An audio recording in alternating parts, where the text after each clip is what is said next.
Hey, hey, hey, we are live. Welcome to Live Dream Interpretation Fridays. Excited to be here with you. Yes, I'm in Waco. As you can tell, we have these shirts at our church, and I love them. So, without further ado, I am going to hop right in. It's just me today. Anna's busy. She's packing. She's getting ready for her move. So, this is my first time managing StreamYard on my own. Hey, hey, hey, we are live. Welcome to Live Dream Interpretation. So, yeah, I'm going to bring in Toddy Fisher, who has a dream. Hey, Toddy, you're muted. Yep, I just There you saw go. that. Awesome. How you doing today? I am wonderful. Good deal. Oh, no, that wasn't very convincing, but I am, for real. Good. So you had a dream. Yes. So I'm going to basically read through what I sent you. I don't know if you'd already looked at it or not, but I'll read through it because I wrote it down to help make it quick. Okay. My two sisters-in-law and I were going to some kind of event, like a focus group, where celebrities were. One sister-in-law, she seemed really ready to go in and like do battle, like intercession battle. I just happened to notice that about her. We started looking in the building for the room that this group was supposed to meet. Before we'd gone up to the elevator and made it to this room, I knew that there were a couple other family members that were already there.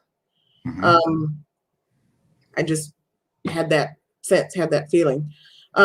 We stopped at the first room, and that wasn't the right room. So we kept moving through the halls.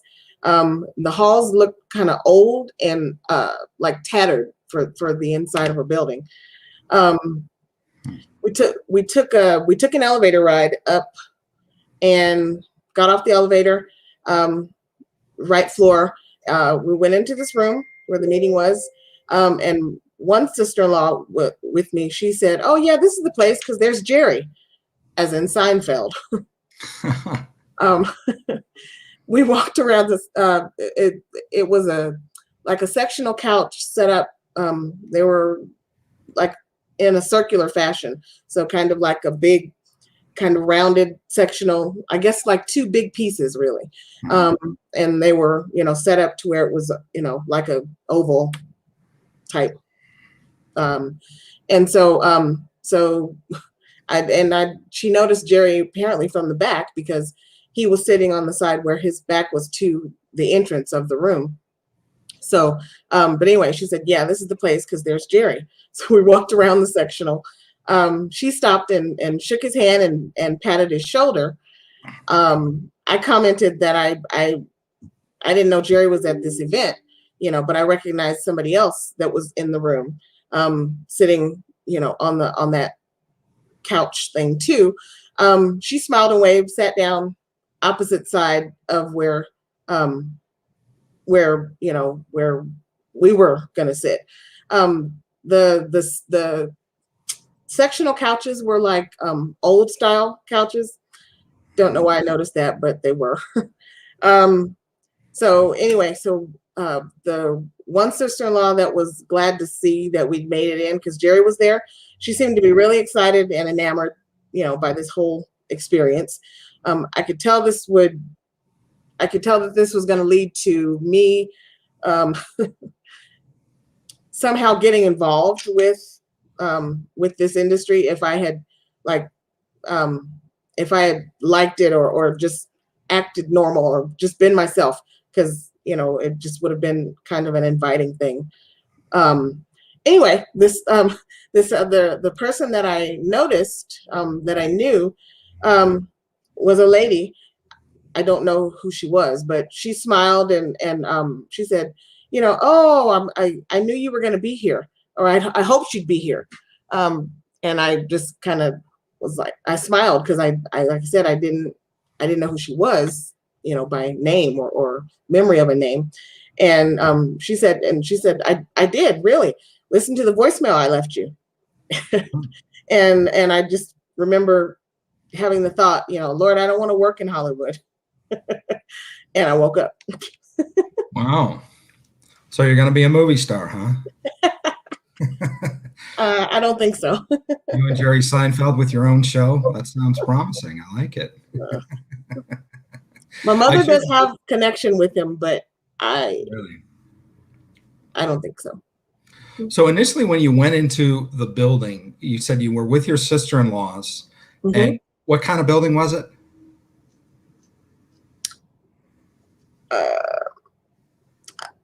It just looked like a building that you would see, maybe like building, like downtown LA. Yeah, office building. Okay. Yeah. And when you said, did I hear you say you were going in like to do battle or to do war or something? No, that's what it was. Two sisters-in-law that went with me. Mm-hmm. Okay. One of them, that was what she was about. That's what she was ready for. So, I'm ready to go in and get it done. Yeah. All right, cool. And so you go up you get on the elevator, you go to the right floor, you get off, you go to the right, you enter this room. Jerry Seinfeld's in there with his back to the door. There's an oval table and an old sectional couch. And you guys sit down and you begin to talk to a lady that in the dream but in real life you don't know who it was. Yeah. And you're just talking about. Well, she knew me. She recognized me. Okay. Yeah, and said she was glad I was there. She had hoped I was going to be there. And to prove it, she said, listen to your voicemail that I left you. Well, that's really interesting. What do you do right now for work, or what industry are you in? In IT for government. Okay. And you don't have any desire to be in Hollywood, huh? There's a little bit. No, not like that. My hesitation is because I technically already have a tie to entertainment. Mm-hmm. My family is a known family, but no, not in any side of like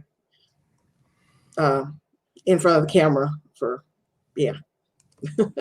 Wow. Okay. I like this dream. It's an interesting dream. The idea of your sisters-in-law going with you, or the idea that you had a legal team. You had a legal right to be there. They were family. They were your posse. They were also the in-law part represents you had a legal team and a legal precedence to be there. And again, like you said, one was ready to go to war. She was kind of like I'm going to clear the way, whatever we need to do, we're going to get it done. Right. If you're going into a situation, particularly to sign contracts to be involved in Hollywood or something, that's exactly the kind of person that you would want with you and the kind of attorney that you would want on your side. So you wouldn't have to go in and ask all the tough questions. You could just kind of go in there and smile and look pretty and meet Jerry and talk to the people and and all of that. So I feel like that part of the dream is saying that you're ready. You're ready for an opportunity. And I feel like the opportunity could be actually in LA. Where do you live, by the way? Colorado. Okay. So but I am from California. And you're from California. Yeah. I used to live in Marina Del Rey for a bit, but I lived 13 years. I lived all over California, north and south. And I have lived in LA. Yeah. Huh. Okay. And I have family that lives there still now. Interesting. Yeah, I feel like there's going to be an opportunity, and it may not necessarily be like to move to LA, though it could be that as well. But it's going to be to work with an LA company, and it's going to be a whole lot of fun. It's going to be fun. It's going to be easy. It's going to be a choice for you to decide if it's something that you really want to do or not.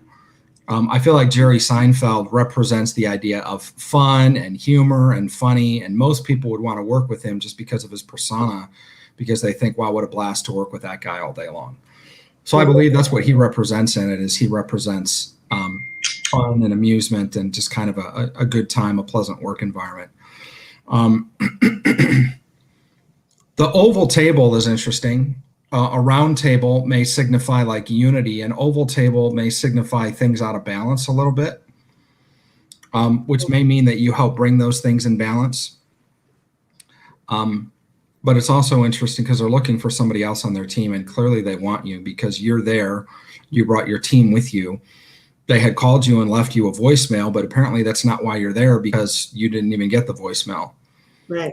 So they're pursuing you, and they're wanting you to be there and to be a part of what's happening. So I think that's awesome. I also think that the sectional couch, a couch is like a place of rest. It's a place of communing, that's a place of relaxing. But the fact that it's sectional is like, I feel like it can also represent balance in your life. Just having different places, making time for rest. And that actually, that may be what the whole room represents, is the idea that you need to have more fun. You need to hang around with Jerry Seinfeld-esque people. The table is a little bit out of balance. In other words, everything that's on your table, everything that you're doing in your life is oblong. It's not round. It's not square. It's a little bit, and there needs to be sections in your life that you coordinate time where you're going to sit down, have fun, join with people. And I feel like even more than, I do feel like there could be a business opportunity coming your way that's related to entertainment. But I feel like the real main thrust or part of the dream is the idea of you setting firm boundaries. That's why you have your sister-in-laws with you, your legal team, setting really firm boundaries on having fun, on resting, on taking time off, and sectioning different parts of your life to facilitate that. That makes sense. That makes sense. Okay. I'm only laughing because I've heard bits and pieces of this over the last little while. Wow. Well, that's good. Well, that's awesome. I love it. Thank you for sharing your dream with us. Thank you. All right. Have a good one. All righty. Later. All right. Next, I'm going to bring in Lori Wall. Hey, how are you? Other than muted, how are you? Sorry.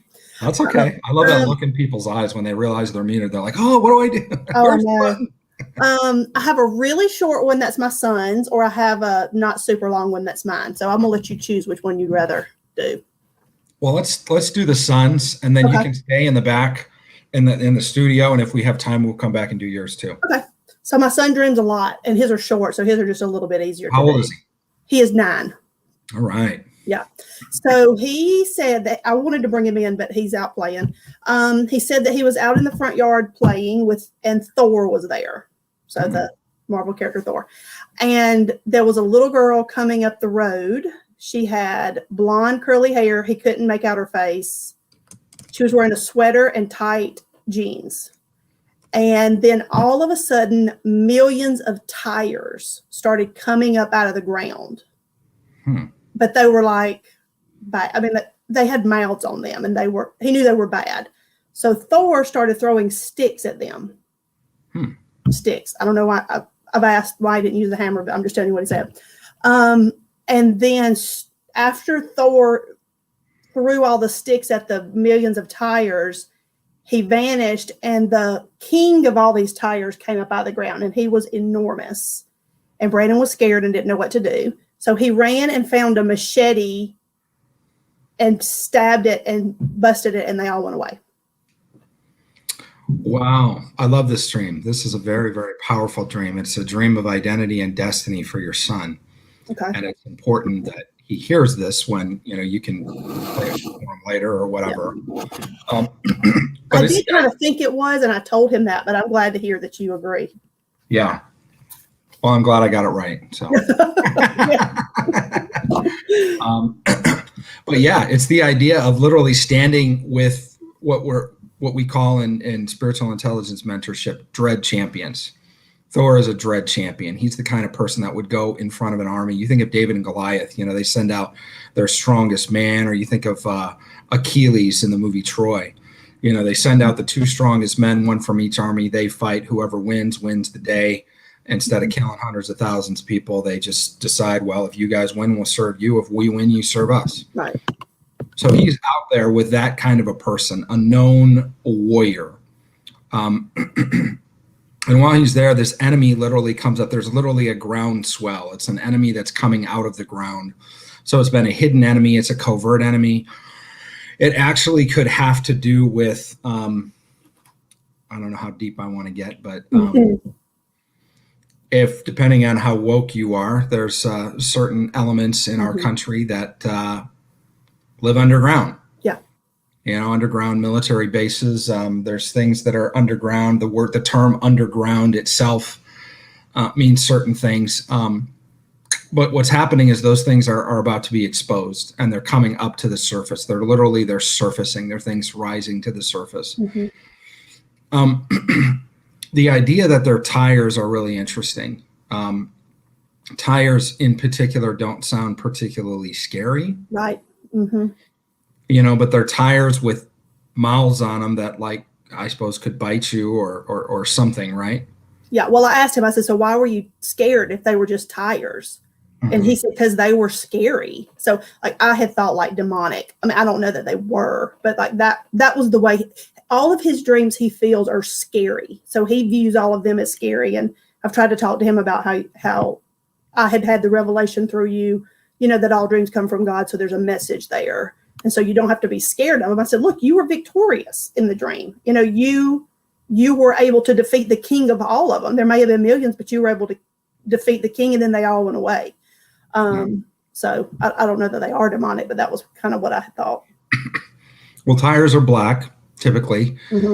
Tires are also, a lot of times tires are thrown into landfills and they're just buried, but that's not really the proper way to dispose them. That certainly isn't recycling them. That, and I think it's a toxic waste hazard to an extent. I don't know how long it takes for tires to decompose if you bury them in the ground, but it's the whole idea of something that was part of a vehicle to destiny, obviously part of a car, something that made things go. Okay. And it could have been like part of our country.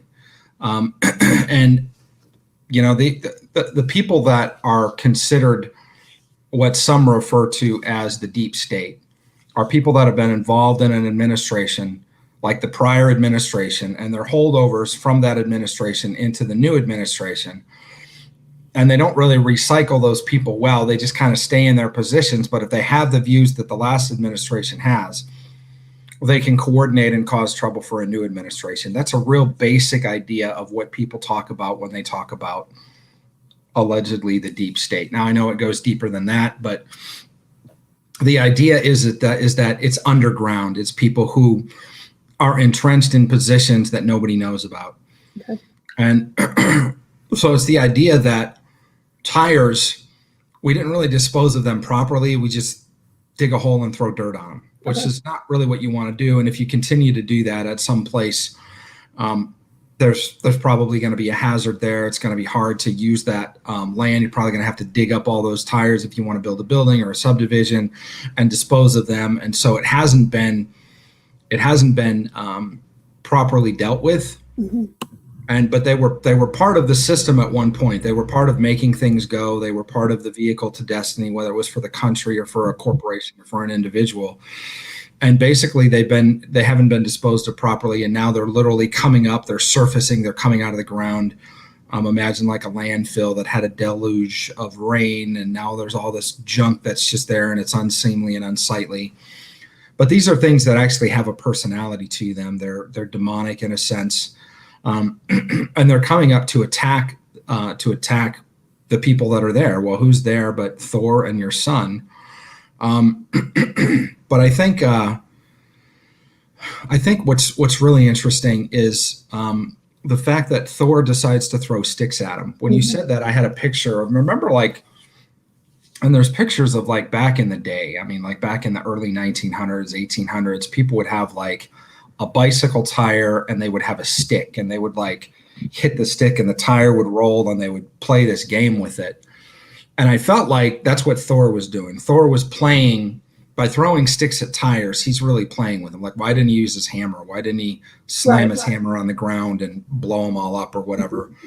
But it was your son actually that went and got the machete, right? Mm-hmm. And then the king of the tires or whatever came up and he went out and he poked it and basically deflated it and they all went away, right? He stabbed it. That's right. That was after Thor left. So Thor left him alone. Oh, wow. Yeah. So these are the people that we would think in a 9-year-old mindset. You think you would be safe with this Thor there. You know, he's somebody that's going to help me. We're going to protect me. We're going to do this together, blah, blah, blah. Right. Thor bails. And that's the people that should be dealing with problems like this. They're not there. They're not around. And so he has to fight literally the battle on his own. And so what he does is he gets the biggest, fiercest thing that he can think of, which is a machete. And when the tire king comes up, he's the one that stabs it and takes it down. It's kind of like a David and Goliath moment. Okay. And I believe these tires represent not people per se, but principalities. I believe they represent something that's literally been underground. I believe it's more of a national thing than it is a regional thing. Where do you guys live? We're in Georgia. Okay, so I don't think it's like a Georgia state thing or anything like that, though it could have some repercussions there. I believe it's more talking about a national level. And I hear the verse, the earth groans for the sons and daughters of God to be revealed. Right. So the earth doesn't want these tires in them because that's not where they should be. And that's not properly disposing of them. And so they come up and they surface and this stuff is coming out of the ground that's being exposed and it needs to be dealt with. And your son is the one that realizes, well, what it is it's a demonic principality and I need to take it out. Thor left, so I'm going to deal with it. And he does. And so, again, it's a dream of, it's like a David and Goliath moment. It's a dream of identity, of destiny. And I think it's awesome for your son to have this dream because I think it speaks well of who he is. And again, we got to think of it from his point of view. Mm-hmm. You know, Avenger movies are awesome. I like them, but I'm sure 9-year-old boys like them even more, right? But when you have a dream that has Thor in it, I think it's really telling. But it's the idea also that who he thought was going to be his hero bailed, and so he actually had to become the hero in his own story. That's a great dream. I love it. Oh, thank you. Awesome. Well, thanks for sharing it with us. Uh-huh. All right. Bye-bye. Kelly Morris. Hello. Hey, how are you? I'm good. How are you? Great. Okay, I have mine written out so that hopefully it goes a little faster. I was in bed sleeping. It was not at my house. It was somewhere else. And 45 calls me on the phone wanting to talk. He comes in my room. I'm still laying in bed in my pajamas, but it doesn't seem weird. He sits in a chair next to the bed and we start talking. It then shifts and I'm out of bed, still in my pajamas. 45 is sitting in a chair where my bed was, and I remember thinking he took my place. A woman is sitting in his lap. It could have been his wife, but I couldn't see her face. A bunch of other people were there. I think all of his oldest kids were there. Then the scene shifts. I'm in a small room. The walls are all white. I think I remember seeing 2 twin beds. There were 2 images and picture frames there, but they weren't on the wall. One made me think of the Royals, but I can't remember what it was. The other was of a big tan hat. It made me think of the hat the man wears in Curious George. And I could see a child's feet popping out from underneath the hat, like they were hiding in the hat. And in the dream, I remember thinking of trafficking. Maybe this child was hiding from their abusers. I think my sister was in the room with me. There were 2 doors to get into the room with old locks, like 1920s style, like double locks. And I proceed to lock the door so no one can get in. And while I'm locking the first door, someone is trying to open it. I tell them they're not allowed while I try to lock the door. Then I finished locking the first door. I ran to the second door before the guy could get there. There was a struggle. Like he was trying to turn the doorknob while I was trying to lock it. I finally get it locked. And then he looks through the window in the next to the door. And I saw there was a huge bodybuilder guy very short in stature, but had massive arms, was wearing a tank top. I remember thinking we need to put up signs when people can come by. I did feel a bit scared by being there. It then shifts again, the scene shifts, and 45 comes by. He's in the passenger seat of a convertible, and his youngest son is driving. I get the feeling he was teaching him how to drive. There was a girl in the back seat of the car. I got the impression that it was his son's friend. I think 45 is dropping something off to me, but I can't remember what. He says to me, "Just be glad you've got your foot." I think he had a broken foot, and that's all I remember. Wow, this is a large dream with a lot of symbols. What I think is interesting is the idea that, or do you? I thought I was at the White House, but I wasn't positive. Okay. If I was. There was a lot. I remember when I woke up that there was way more detail to it, but I couldn't remember it all. Yeah. Yeah, I think it's I think it represents a level of spiritual closeness, because there's so many things happening, from you being in this room to his family being there to his son teaching his son, his daughter how to drive. There's just a lot. And I believe that, and even, the Curious George hat, when you said the tan hat, that's immediately what I thought of was Curious George. The idea of something hidden under the hat. And there's so much depth to this dream. It would literally take, this is the kind of dream that you should probably write out. Are you familiar with the Joseph method? Yeah, I've been watching like your videos on that stuff, the series that you're doing. Okay. And I've even, like, this is one from like almost actually a month ago yesterday. And I get dreams this detailed almost every night, and it seems extremely overwhelming to try to figure them all out. Yeah. And sometimes like I get, like, God will show me. And then with this one I was like, I don't even know where to begin with this. Wow. It sounds to me like there's going to be, it's like an assignment. I feel like the fact that you were in this place, and the fact that you were observing what was going on, were they interacting with you much? Was talking to you? 45 was, especially like in the beginning of the dream, like he called me on my cell phone saying he wanted to talk to me. When it shifts to like him being sitting in a chair, I don't remember much interaction then. And then of course at the end of the dream, where he says to me, "Just be glad you've got your foot," like he was interacting with me directly. Okay. So I feel like what this represents, obviously 45 is not currently in the White House. Yeah. Right. But what I feel like it represents is it's like there's a lot of people that want him there. So I feel like it represents potentially like a future hope, but also a kind of reminiscent of the past. Right. Mm-hmm. And so since it's not a literal reality in our world today, what I feel like it's talking about is talking about 45 in the general sense. For a lot of conservative Christians, they look at the idea of 45 as being probably the best president we've seen in our lifetime, even more so than any of the conservative presidents or certainly any of the liberal presidents. So there isn't really anybody, probably even all the way back as far as JFK, that people of a certain mindset or belief, particularly conservative Christians, can look at and say, that guy was my president, except 45. So I feel like he's that strong representation of what we want in leadership in the country. What's interesting is you're in the proximity. You've been called on the phone, which means you've been summoned, which means there's literally a calling on your life related to this. I believe it's related to national level politics.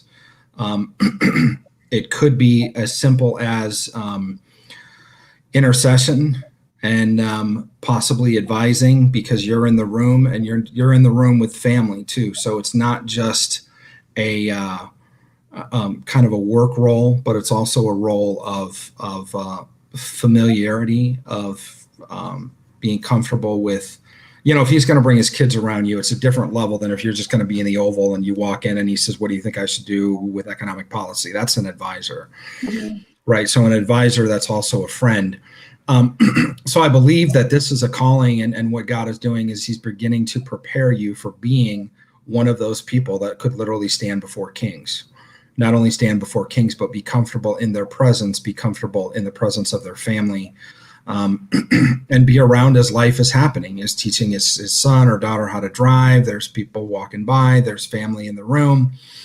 And there's a lot of details that could really provide even more fine tuning, but that's the general gist of what this is saying. One of the ways that God wants to he uses dreams a lot of times to wake us up. So if you don't have any background in politics, if you don't have any family in politics, and he's calling you to be an advisor or an intercessor for someone at a national level, how is he going to show you that other than give you visual illustration of that in dreams? And as he does, the desire builds in your heart, and it begins to prepare you over time and over even maybe a period of years to begin thinking about this, to be then put in a position where stuff is about to happen.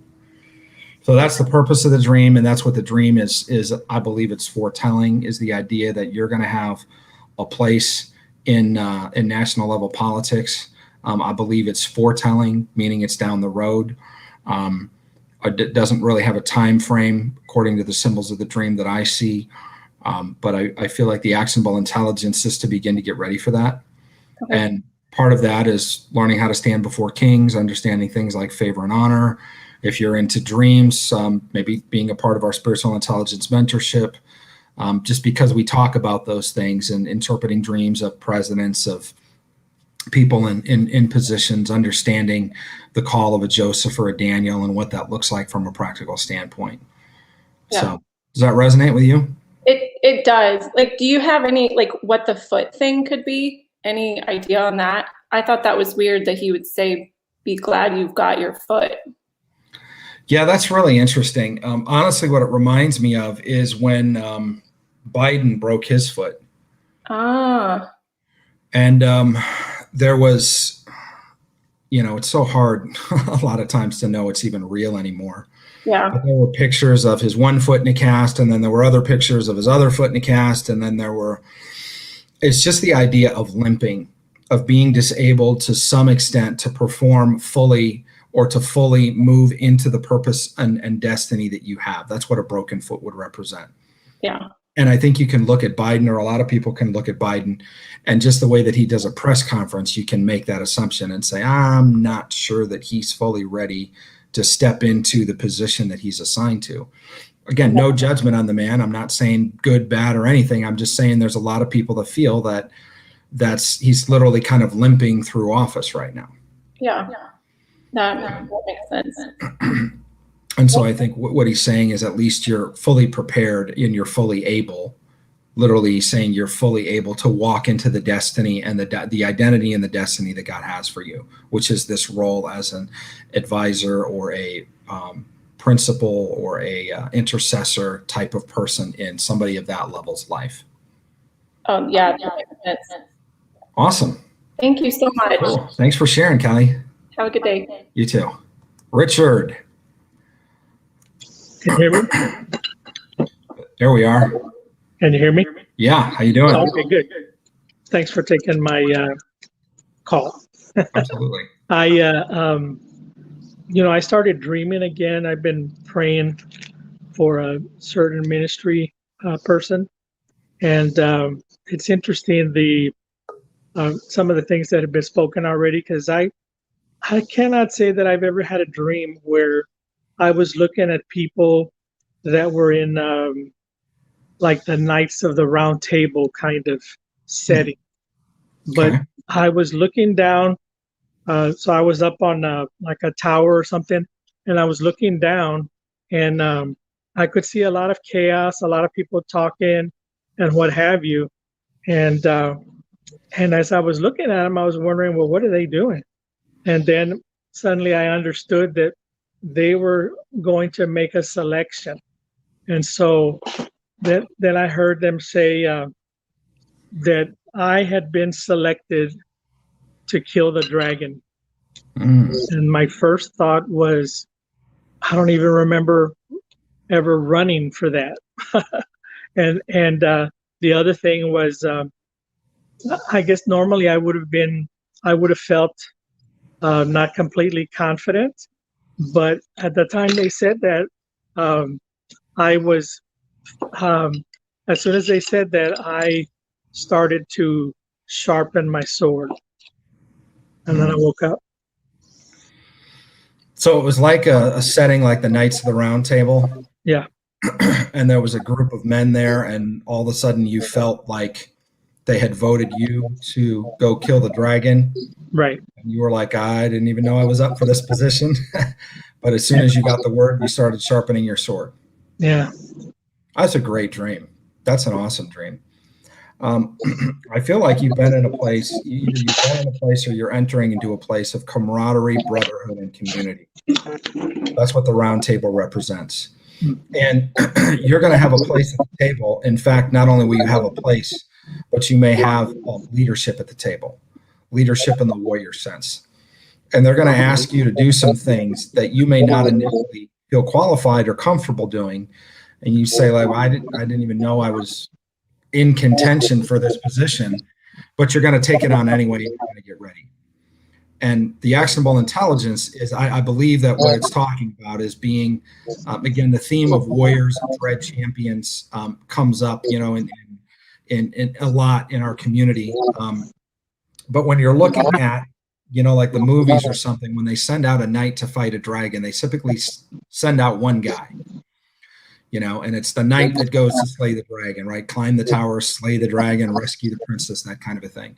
And so it's typically, they don't send out 12 guys, they send out one guy. And so it's really like the idea of choosing a dread champion to go up against a principality or a dark, very, very dark, destructive force. And so I feel like the dream is saying that that's what God is calling you to do. It's interesting because the theme of the 9-year-old had the dream about being with Thor. It was kind of similar, you know. And so, but yours starts in a place of brotherhood, of community, of unity. You've been elected for this position. Literally, make your calling and election sure is a verse that comes to mind. And you're like, well, you know, with a little hesitation, you're like, I didn't even realize it was possible for me to be considered in this position. You take it on. So it's not like you're fumbling around and don't know what to do. You know what to do. You grab your weapon, you begin to sharpen it. And I think what God is telling you is there's a requirement for further level of spiritual warfare that you're going to be instrumental in performing, particularly in a group or a community that you're involved in. And the thing that plagues that group or community is the very thing that you're going to face off and take down. And so sharpen your sword, which of course means get in the word and really understand, you know, places like Ephesians 6 and spiritual warfare, and, you know, begin to look at that in the Bible and begin to even memorize scripture and understand what your power and authority is as a Christian. Yeah, I have that's definitely resonates with me, because that's something that I have more recently been, I guess, the tent pegs enlarged, because I feel that much more, not confident in myself, but confident in what God can do, regardless of how I feel and so forth. And my dreams lately have been where I'm no longer fighting from the ground, but fighting from the heavens. Wow. And so that's pretty amazing. I mean, I had a dream like 2 months ago, and I was fighting a blob, like the Thing from Fantastic Four, and he punched me in the face. And first thing I thought it was, nobody hits me in my face. And then when I woke up, I was on the floor. I fell on the floor. I rolled off a bed somehow, and I fell on the floor, and my lip was busted. Physically, when you woke up. I'm sorry? Physically in the real world when you woke up. Yeah. Wow. And Yeah, I mean, warfare you know, there. it ended up, I had to get a crown redone because it broke. And so it was just a really I mean, he hit me good, Wow. but and I couldn't figure out, well, how exactly did I roll over and hit myself on the nightstand when the nightstand is a little over a foot away from the bed, Hmm. you know? So it was really trippy, but after that, my intensity for praying got even more. No more news. I watch people like you and other people, and in between I pray. I'm sort of retired, so Wow. I figured, what else can I do? Yeah, I feel like you're entering into a deeper level of identity and destiny in this time of your life, even more than you walked in before. So I think it's great. God is clearly speaking about spiritual warfare. Thank you so much. Yeah, thanks for sharing your dream with us. Take care. All right, Christine Bockerman. Hello. Can you hear me? Yeah. How are you? Good. I'm good. How about you? Great. I didn't have a dream about crow's nest again. So I still love that dream. That was awesome, especially since it had a ship and I'm a Navy guy. So. my son is too. So he's got 1 year left and then he retires. So this is kind of a weird dream, but I did kind of do a Joseph thing on it. So I'll give you a little bit of what I think too. Yeah. I was walking down the driveway and it was a long driveway and I got to the end of it and there was two black dark men with t-shirts and jeans on. They were standing and I felt really uncomfortable. So I turned around and walked back. Well, I had my retainer case in my hand and it had little bits of meat in it instead of my retainers. It's really weird. And they followed me up the driveway and I heard them talking between themselves. They said, "We're looking for lots of meat." And I knew I just had a little bit. And they came up and they grabbed my retainer case. They looked in it and they go, "No, that's not what we wanted." And they just left. That was the dream. It's a very strange. And what I was thinking was I was somehow at the end of the driveway. I was going out of maybe God's protection and his umbrella protection. And then when I came back and they followed me, that I was maybe a little bit in my flesh, but they really wanted somebody a lot out of their flesh. The demons did. Mm-hmm. And I wasn't. So they had to leave me alone. And I had that authority. So do you feel like the band represented demons, or do you feel like they were thin and they were dark, dark men. They were black, possibly. I don't know, but they were black. They were thin, and then they had t-shirts and jeans. And I just felt something was wrong when I got to the end of the driveway, and I felt really uncomfortable, and I started walking back because I was going to leave. And so was there anything that made them look not human? No. They just looked like they really didn't look. I just got a bad feeling and I turned around and walked away. And then they followed me and they were looking for lots of meat. And I heard him say that. And so it was really weird. It was an odd dream. Well, it's interesting. I have a friend and a business partner that looks a lot like you would describe. He's, I think he's Ghanaian initially. So he's really, really dark skinned black man. And typically has, have like short dreads and stuff like that. Very skinny, but absolutely brilliant. Just a brilliant business guy, serial entrepreneur. I've invested in his companies. We've done multiple things together. But it's funny because a lot of times people who look at me or know me in a particular sense wouldn't necessarily think that I have a business partner that looks like that. Mm-hmm. And nothing against the way, I don't care how the guy looks. I know who the guy is. And to me, he's a very dear friend and somebody that I trust and somebody that I, will honor and do strategy with his companies and spend time with. I think what it's saying is that, first of all, people in your life that may not look like you and may not look like people who society would think you would normally hang out with, okay, are going to come to you for meat. And I think the meat is obviously it's deeper level revelation, deeper level advisement, consulting. I think the fact that you're involved in spiritual intelligence and dream interpretation, and all of that, there's solutions that you're going to be able to provide that people of any place, anywhere, any nationality, any culture, any ethnicity on earth are going to be hungry for. Mm-hmm. And what you were doing is you were retaining a little bit, because it was in a retainer case. Yeah, it was in my retainer. You were retaining a little bit of meat, which to them was like a hot dog, and these guys were looking for steaks.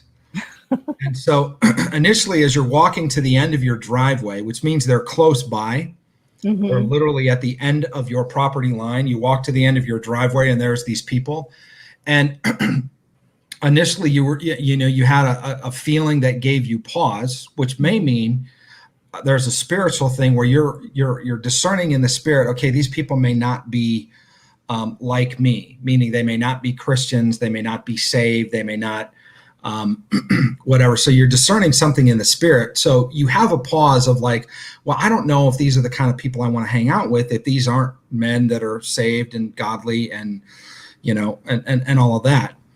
But what happened is when you turned around, they pursued you, meaning they came onto your property, right? They came up to you, they walked up your driveway, and then they actually grabbed, because they were so desiring of what you were carrying, literally what you carry, that they grabbed it, and then they said, wow, the meat that you've retained is not enough. We need more. And they ended up kind of moving on because, again, they wanted the big bone-in porterhouse, and you had a piece of a hot dog. They were just like, well, you got some meat, but that's not what we're looking for. Okay. And I believe there's actionable intelligence in two aspects for you. One, the aspect is the people that God may call you to be with, or to advise or to counsel, may not look like, and I'm not talking look as far as physical look. There's physical look, but I'm also talking about spiritual look, because there was something in your discernment as a Christian woman that said, I don't know who these people are. And I don't think it was based on just the fact that they were very, very dark skinned and they had genes and whatever. I think it was a level of discernment, and you're like, I'm not sure that they're like-minded people. And so realizing that God may call you to people like he did Daniel, to wicked kings like Nebuchadnezzar, to people that, are maybe involved in things that you may not agree with, that maybe, may not look like either physically or spiritually, like people that you initially feel called to. But also know that the people that you are called to, and even the people that hear about who you are, they obviously knew you had meat, because nobody would come up and grab a retainer case expecting to find meat. They were looking for meat. They grabbed your retainer case. So there's something about your reputation that extends beyond your home and your property line, that people are like, they're coming onto your property to pursue you. They're seeking you out. And, and I feel like the driveway almost becomes like a runway. Like a lot of times we'll walk down our driveway to get mail, right? Do you have a mailbox at the end of your driveway, or is that at your house? No, it actually drops inside my house. Okay. So a lot of people, when they go down the driveway, it's, whether it's doing something in your yard, or whether, some people have the mailbox at the end, whatever. It's just the idea of, typically if you're going to leave your property, you don't do it on foot. You get in the car and you drive somewhere. If you're going to walk down the driveway, it's because you have a reason to be at the end of the driveway, or you live in a place that you could walk somewhere. But as you were approaching the end of the driveway, you saw these gentlemen. They gave you pause because of what you felt in your spirit, and you headed back, but they knew you had meat, but you didn't have enough meat for them. So I think realize that you may be called to people that it may not look like you think it would. They may not look like you. They may not look like you spiritually. They may not be saved. They may not be the typical people that you're hanging out with now. And that's the juxtaposition of white versus black. It's not a racial thing at all. It's just they may not be like you, and so it's just simply, God is not racist. He doesn't have a problem painting in a palette like he did with people and saying very, very dark-skinned black men that are skinny and at the edge of your driveway obviously is not what you are. So you're a woman, they're men, you're white, they're black, you have gray hair or blondish hair, or they may be a little younger, or whatever. So there's these multiple things that say that they're a little bit different than you are. But what they want is they want literally the revelation that you carry. So part of it is to say that God wants you to carry more, because he's going to send you to people, and people are actually going to pursue you that need more meat than the revelation that you carry around with you now. So I feel like it's an invitation to jump off the deep end on the revelation side, to really get the training and the stuff that you need. Dive into the word, dive into dreams, dive into spiritual intelligence, whatever the area God is leading you into, and be able to walk around with a cooler full of bone-in porterhouses. So in the event that somebody comes up and says, hey, I really need a solution and I don't want any fluff, like I need some meat here, you're like, well, do you want this or this? So that's a really good dream. Yeah, and I'm a chaplain with a jail and prison, so I get that about having people look different than me, and and I have a house at-risk house, so it's like for at-risk women. So, oh wow, that's so amazing. So that's why this makes a lot of sense what you're saying, and so I have some growth, and thank you. That makes a lot of sense to me, a lot.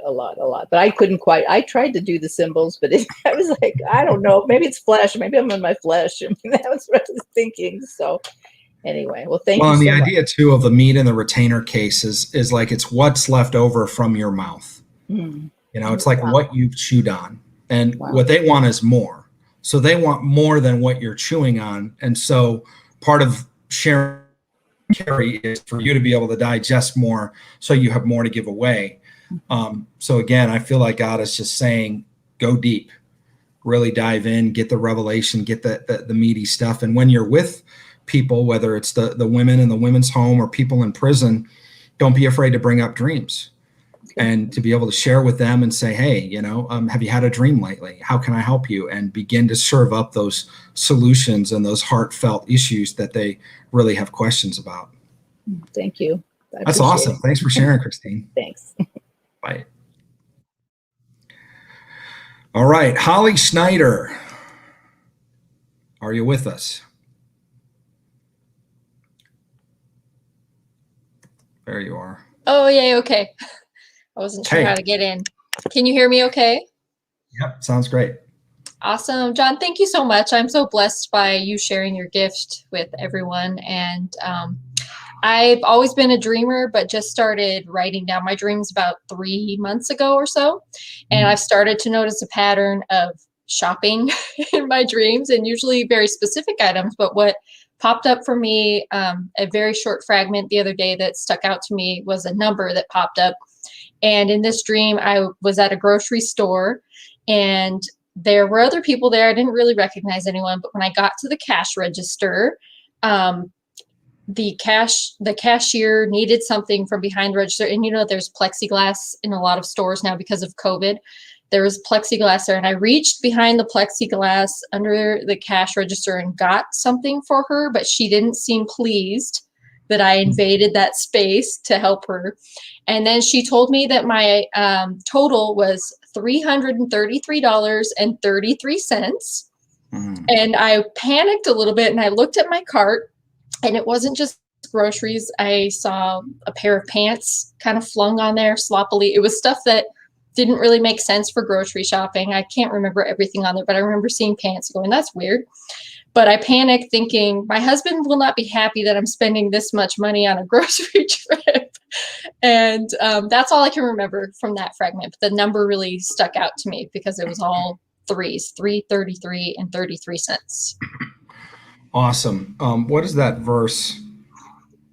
Oh gosh.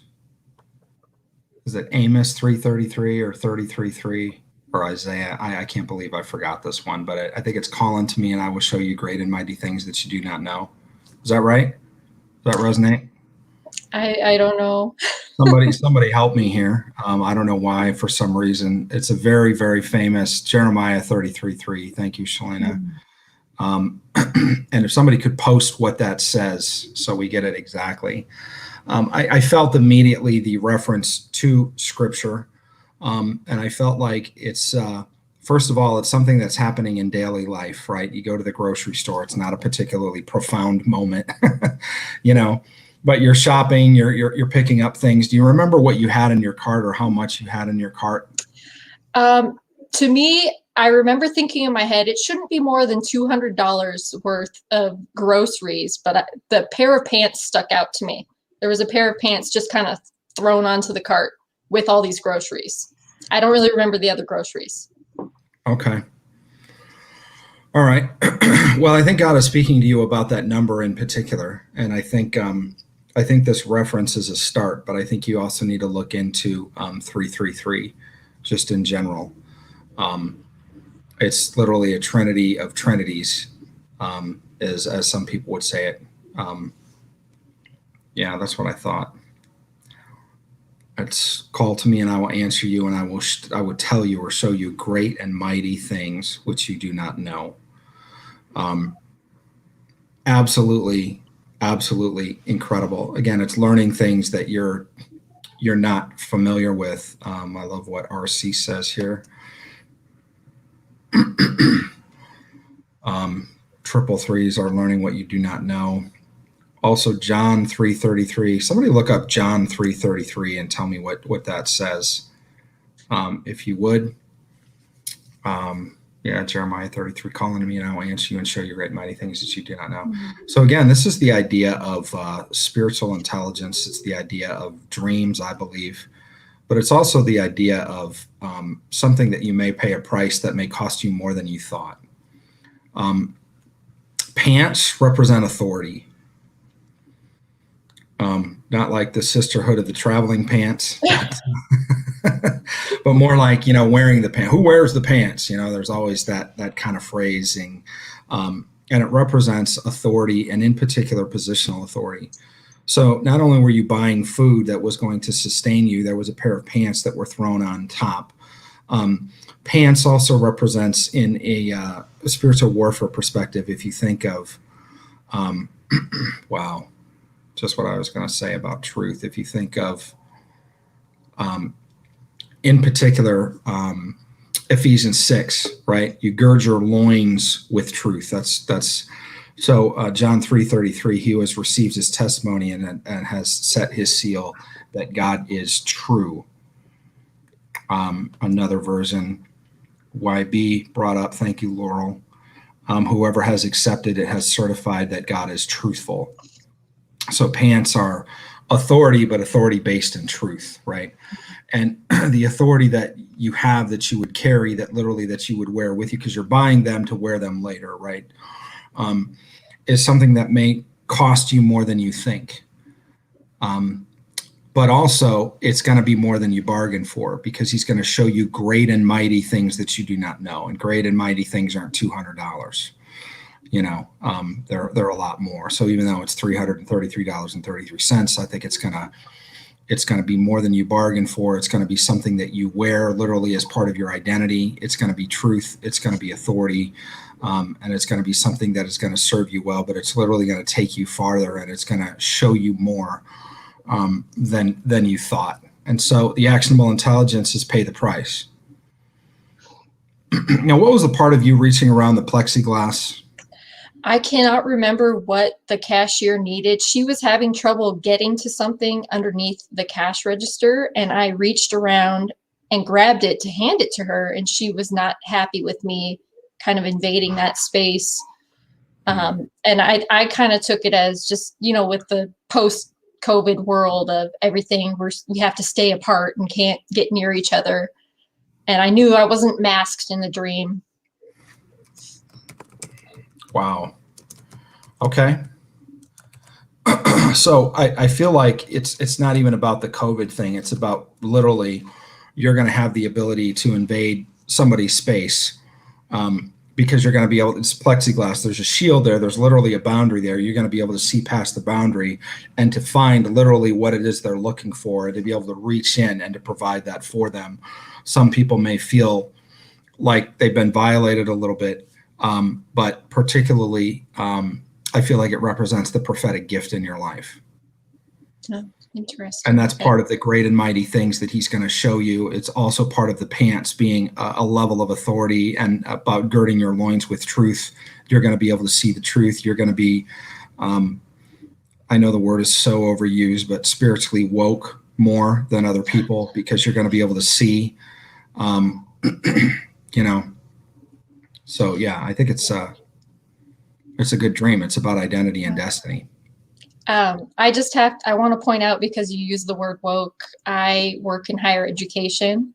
And so I've been aware of the word woke for many years, and it's been kind of used as a weapon against me at times in my career. So I think, I just find that interesting, and God is cool to do that. You work like college university system, or?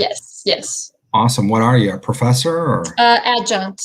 Okay. Wow. Yeah. I work in tutoring and academic support. Yeah. Yeah, I think God is going to give you some things to be able to share with people that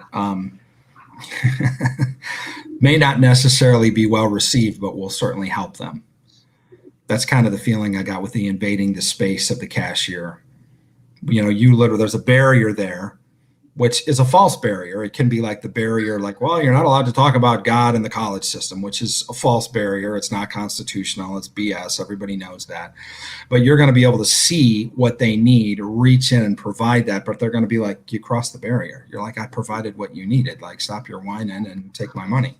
You know, so I think it's awesome. And I think part of it is, don't be afraid to reach around the barrier, because we don't need the barriers. The barriers are based on lies and deceit anyway. You know, if we really get big picture about what's happening in the store in your dreams. So yeah, great dream, Holly. Thank you for sharing that with us. Thank you. That helps me a bit. I've had some thoughts about where my career and where I'm at and how God can use me. So that gives me some clarity. Yeah, that's awesome. And even the pants is what you're going to wear. So when you're questioning the wear, the pants solve that problem. Like truth and authority will solve the problem of where you need to be and what you need to wear when you're there. Awesome. Thank you so much, John. All right. Take care. You too. All right. Let's go to, let me see here. Wow. We're getting more and more people. That's amazing. Cool. Let's go to Mark. Mark, if you're ready. And then I'm going to do Jennifer after that. Let me add you, Mark. Okay. Hello. Hey, how are you? Yeah. Okay. So first of all, I have two short dreams, but I want to say that I ran across you when you were on Janine Horick the other night. Yeah. And at the end, you prayed. And after that prayer, that evening, I had about 5 dreams. Wow. And ever since, I have had dreams over the years that are usually like warfare dreams or things like that, even, meeting with world leaders and things. But I've never had this many dreams every evening and being able to remember them. So last night I had a dream that I met with the Obamas.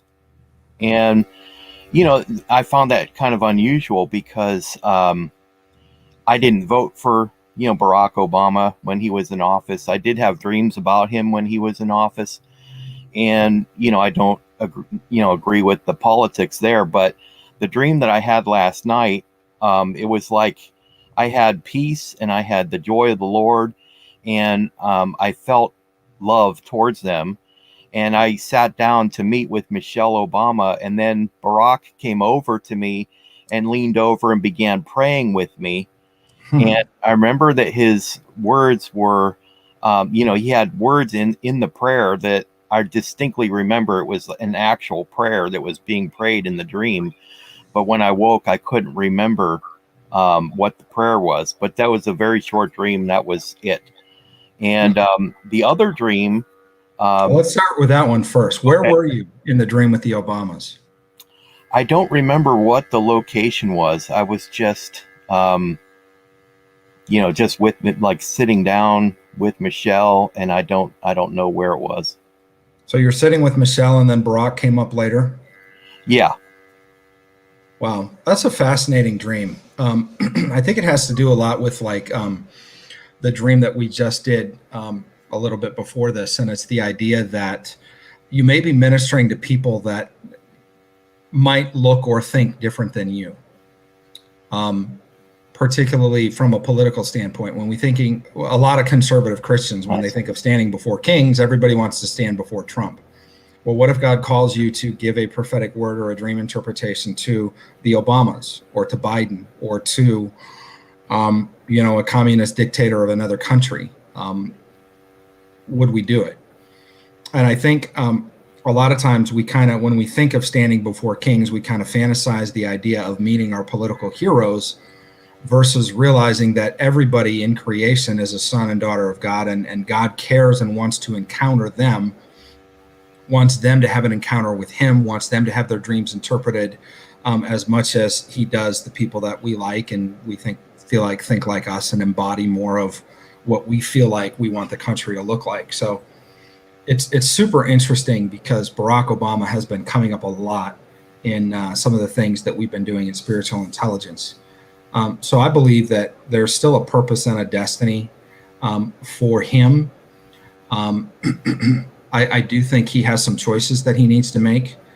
Part of being an advisor, particularly a prophetic advisor, is the idea of trying to not have an opinion of what we think, where we feel like somebody is in their walk with God or in their relationship with him, or how we feel about their political views or what we've heard that we can't necessarily verify on our own about them in the news or, whatever. So I think God is just telling you, get ready. He may call you to be in front of leaders that may not necessarily be the leaders you pick, may not even be the people that you would like, but they have a need to be heard, or they have a need to encounter God, and you may be the person that gives them the revelation on those encounters. That's very interesting. I live in a community where everybody around me is opposite of me politically, so it's very difficult. Yeah. So very interesting. Can I share the other dream very quickly? Sure. Yeah. Okay, this was the evening that I said that I watched you with Janine Horick. This is one dream out of that evening. I was in an army barracks. I'm in my mid-50s. I'm not in the military, so it's not like I would be going in the military. Okay. But in the dream, I was in an army barracks, and I was issued a pair of military boots. And there was different kinds of boots, and the sergeant said, wear the ones with the brass on them. So there was brass around the edges of the boot, like on certain parts of the boot. And so that's it. So boots represent, in an Ephesians 6 standpoint, having your feet shod with the readiness of the gospel of peace. Now, it's interesting that you were on an army base, right? Yes. So it's the idea that it's a military type of ensemble, right? So I feel like God emphasized that, because if you went to the shoe store and you bought hiking boots, it wouldn't necessarily mean the same as being on an army base and having military boots. Because you're having military boots, it's a war fighting capability. Ephesians 6 definitely applies. In order to do warfare, you have to have your feet shod with the readiness of the gospel of peace. This is part of, it's not the same, but it's part of the other dream that you said, where God is basically saying, be ready. Be ready to be in places with different spirits, different people, different things that don't look like you do. Those people are literally going to sit down and want to converse with you because the revelation that you carry. But you also have to be ready to do warfare, because where you may be talking to people like the Obamas, there's going to be other things that are happening in the spirit realm that you're going to have to be dealing with at the same time you're having a conversation with human beings that want to encounter God. Very interesting. Okay. That lines up with everything the Lord has been telling me lately with the armor of God. So awesome. Well, I'm so glad you listened to Janine. We love her. She's amazing. Absolutely. Love her show. And thank you for coming on for Live Dreams. Sure. Thank you. All right. Take care. All right. Bye. Okay. So Where did she go? Jennifer.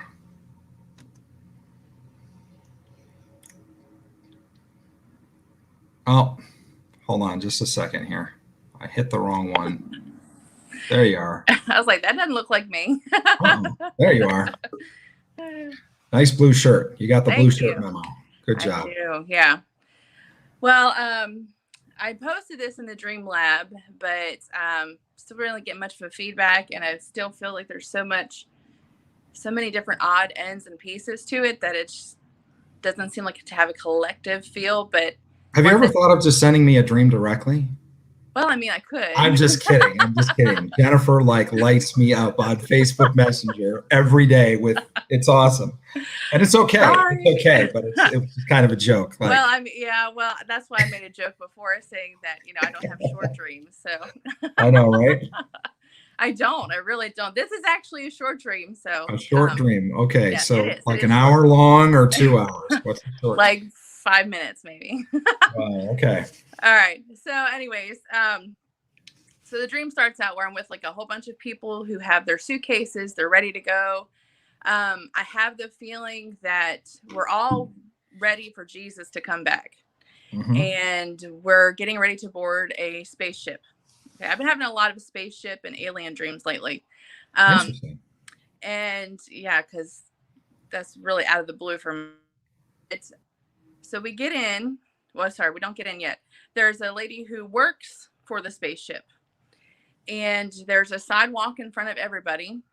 And she's informing us that once the light comes on, you know how the sidewalks have cracks in the sidewalk. Once the crack of the sidewalk lights up, go step on it, and then you'll get transported into the spaceship. And so I was like, oh, okay, well, that's interesting. But they wanted you to go 2 by 2, kind of like Noah's Ark. So once the light came on in front of me, in front of the sidewalk, I stood on it, and immediately I'm transported into a room inside the spaceship. Inside this room, it's fairly dark. You can barely see inside of it. And there are 3 other girls in there with me. They're all young adults. I'm in my 30s, and I actually teach young adults. So there's 3 of them. There's 4 of us total, and there's a round table in front of us. And so we're just sitting there kind of anticipating what we're supposed to do next. Like, is something big and miraculous going to happen? Or are we just going to sit here and wait for the ride? Like, we don't know what we're doing exactly, but just sitting there waiting. And as we're sitting there, I'm having a conversation with them. And one of the girls, I asked her what her name was, and she said her name was Bethany. I said, oh, that's, just making small talk. And another girl luggage with her. And mind you, everybody had luggage with them. And she didn't have anything. And I said, well, why don't you have any luggage? And she said, I don't need any luggage to get into heaven. And I was kind of like, well, that's true. We don't really take anything with us. So, I just left that conversation alone. And all of a sudden, I felt the urge of something bad starting to happen. And I look to my left, and I see a window outside of the spaceship. And there's this massive, huge storm that is coming towards the spaceship. And the blackest of black clouds that are coming. And then all of a sudden I can see down the hallway, and there is a girl who is overweight in a very tight red dress. And she's skipping down the hallway happy. But I could tell that she was being escorted off the ship, like she didn't belong there. And I was like, well, why is she happy that she's being escorted off the ship? It didn't make sense to me, but that was all that I saw of her. And then I started feeling a rumbling of the ship, and I can tell that something wasn't good. And I said, we need to hold hands and start praying. And so we surround the table, and we start praying. And I was the only one that was speaking in tongues while we were praying. And I could sense that Jesus was beside me. I was just waiting for us, like the whole time we were in that room. I'm anticipating and waiting. When are you coming? Like, when are we getting to heaven? Like, that was the deal here. We're getting on this ship, and we're supposed to heaven. And it never ended up happening. All I felt was uneasiness towards the end of the dream, a lot of shaking happening, holding hands, praying, and I was speaking in tongues, and I sensed Jesus beside me. But that was it. I woke up exactly at 4:44. Like, my eyes opened up and I saw 444. And actually, I don't know if I even spelled it right, but I have the post up beside me here so I wouldn't forget it. But I saw the word and heard the word. It sounded like Imani at the end, and that was it. Yeah, I think I saw this in the Dream Lab, and weren't Yeah. you breaking down what Imani meant? I mean, someone had said that they thought that it was that they heard a different word. Let me bring it up real quick. Someone said that it meant something in Swahili, I believe.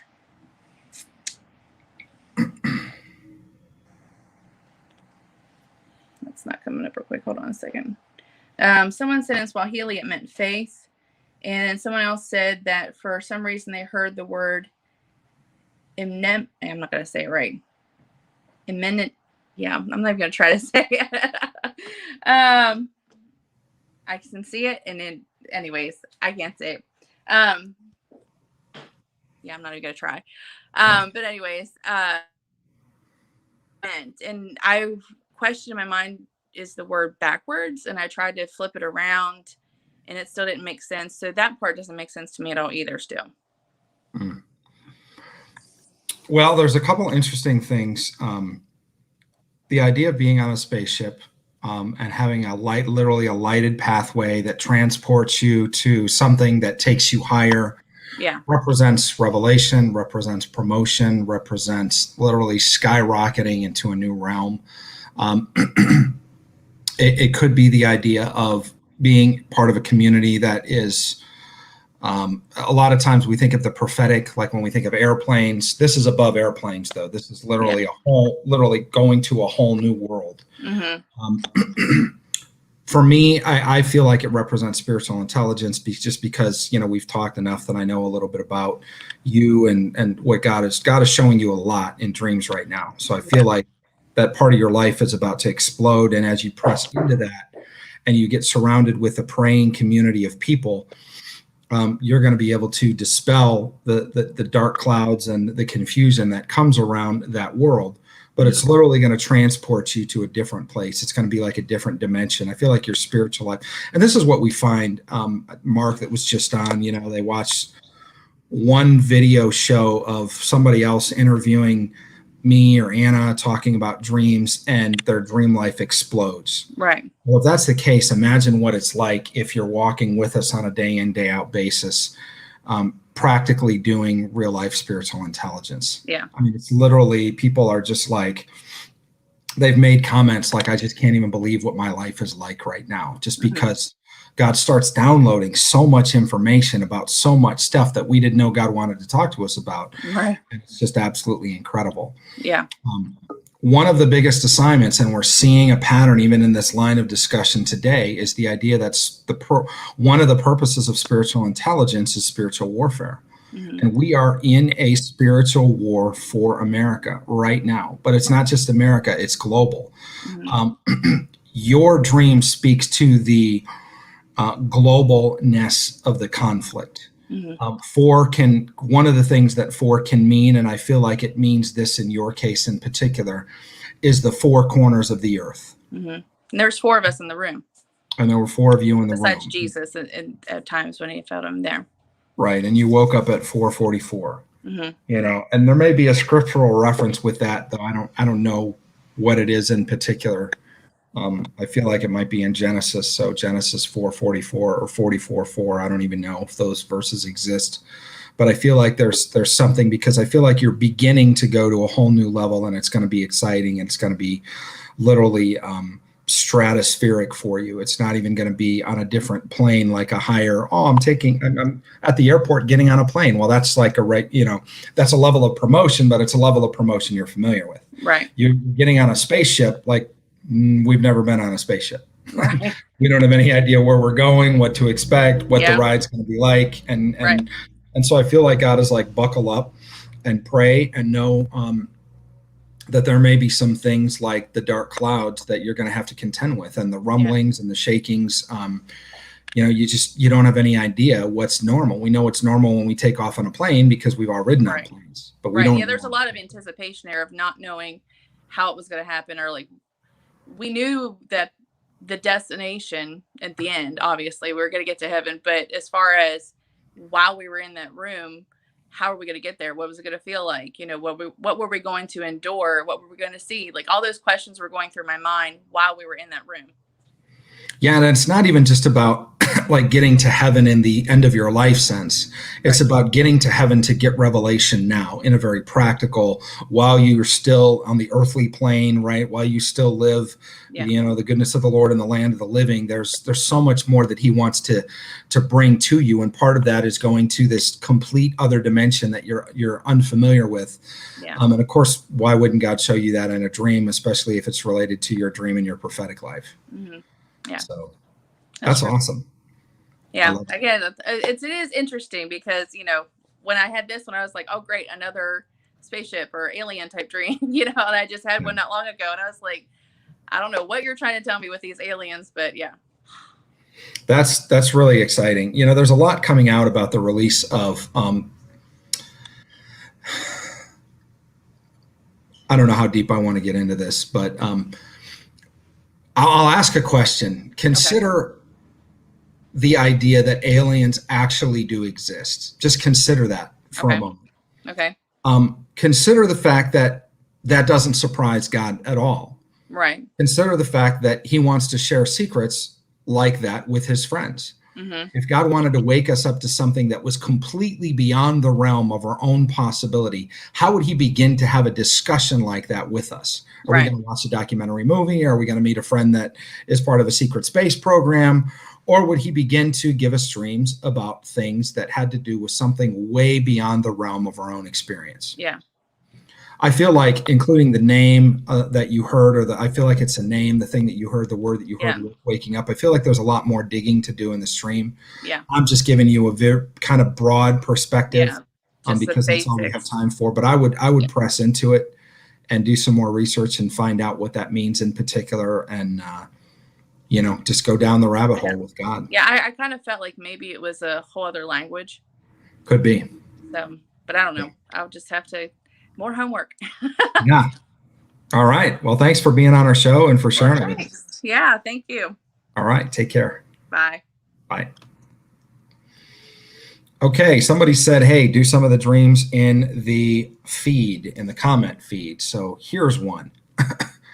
Marcia Phillips, I had a dream. I was just waking up and the Lord gave me 2 words, dark union. Not sure what it means, but there is a book called Dark Union, and it's about Lincoln. Buy the book, read it, get back to me and let me know what you think. I might actually buy the book too, because as you know, there's been multiple dreams about Lincoln that have come across my desk to the point that I've researched it extensively. I spent probably 70 or 80 hours reading books or watching documentaries on the life of Lincoln. So I have a lot vested in the Lincoln thing. I haven't heard of or read the book Dark Union. I feel like it applies to what's going on in America today. That's the prophetic sense I get. Again, I've never heard of this book. I don't have any idea what it means. When this kind of stuff happens to you and you wake up and you look it up and you find it's a book, it's an invitation from God to be able to take you down the rabbit hole into some things that he's going to show you that could be absolutely mind-blowing. And if it's talking about Lincoln, I guarantee you that what he wants to show you has to do with what's going on in America, what's going on the national level. So I would take that on board, and yeah, I would pursue it, Marcia. Thanks for sharing. That's a great dream. All right, let me see if I can find 1 or 2 others. My computer's acting super slow for some reason, like when I go to transition.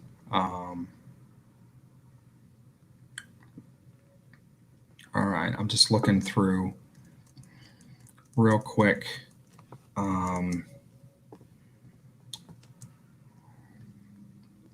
Give me just a second here. Okay, well, let's do, I don't know how to say your name. I think it's Surwa. Is that right? I'm going to add you to the stream. Let's take your dream. Hi, John. Hey, how are you? Good. How are you? You actually said it perfectly. Thank you. Surwa, awesome. That's great. I like that name. That's cool. Thank what does you. it mean? Do you know? Yes, it means morning breeze. Oh, that's cool.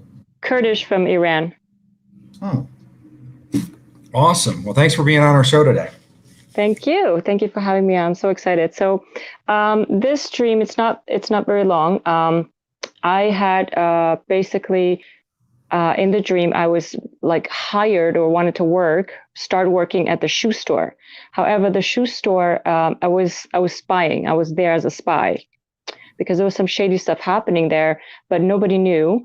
And I guess I knew, and I don't know who else knew, but I was sent there to accomplish this mission, whatever that was. So I'm looking around, and as soon as I noticed nobody was paying attention, there was a set of stairs going downstairs, and there was a room on my left side. And I was being very careful because there were some men who were having a very serious meeting there, and they seemed like they were basically terrorists, and they had guns with them, and it was a scary situation. So I was being extremely careful of how I was going to go down there. And I had a toolbox, and there was a Muslim girl who was actually helping me. She was wearing a hijab. She was related to one of the guys that was an uncle. And she was like on my side. She was helping me. She was a really nice lady. And as I was carefully walking downstairs, she was behind me. And as I was walking down, I noticed a wall in front of me, and I had to go to this wall. Now, there was literally nothing on this wall. It's just a wall. And I'm noticing the door on my left, it's open, and I see all the men, and they're just talking. They're having these really, those weapons. I don't know what you call these guns, but they were around their necks. They're long. And so I went down, I took my tools. As soon as I noticed that the wall, there was actually, sorry, I shouldn't say there was nothing on there. There was holes in there. And I had to, let me just look at these. The key that I had, it was really interesting. You know, those really old keys? Like the 1920s or whatever. They have can you see my hand? I don't think I can show you my hand here, but they were it's like round and has almost like a needle at the bottom. And it was quite big. And so, and it was like a bronzish color, like a really old kind. And I had to put it there was 4 or 5 holes right at the top, and I had to go all the way to the top one, put that key in there, and I had to turn it to the right. I had to keep going and keep going. And I was nervous when I was doing this because I know I was in a territory where I'm not supposed to be there.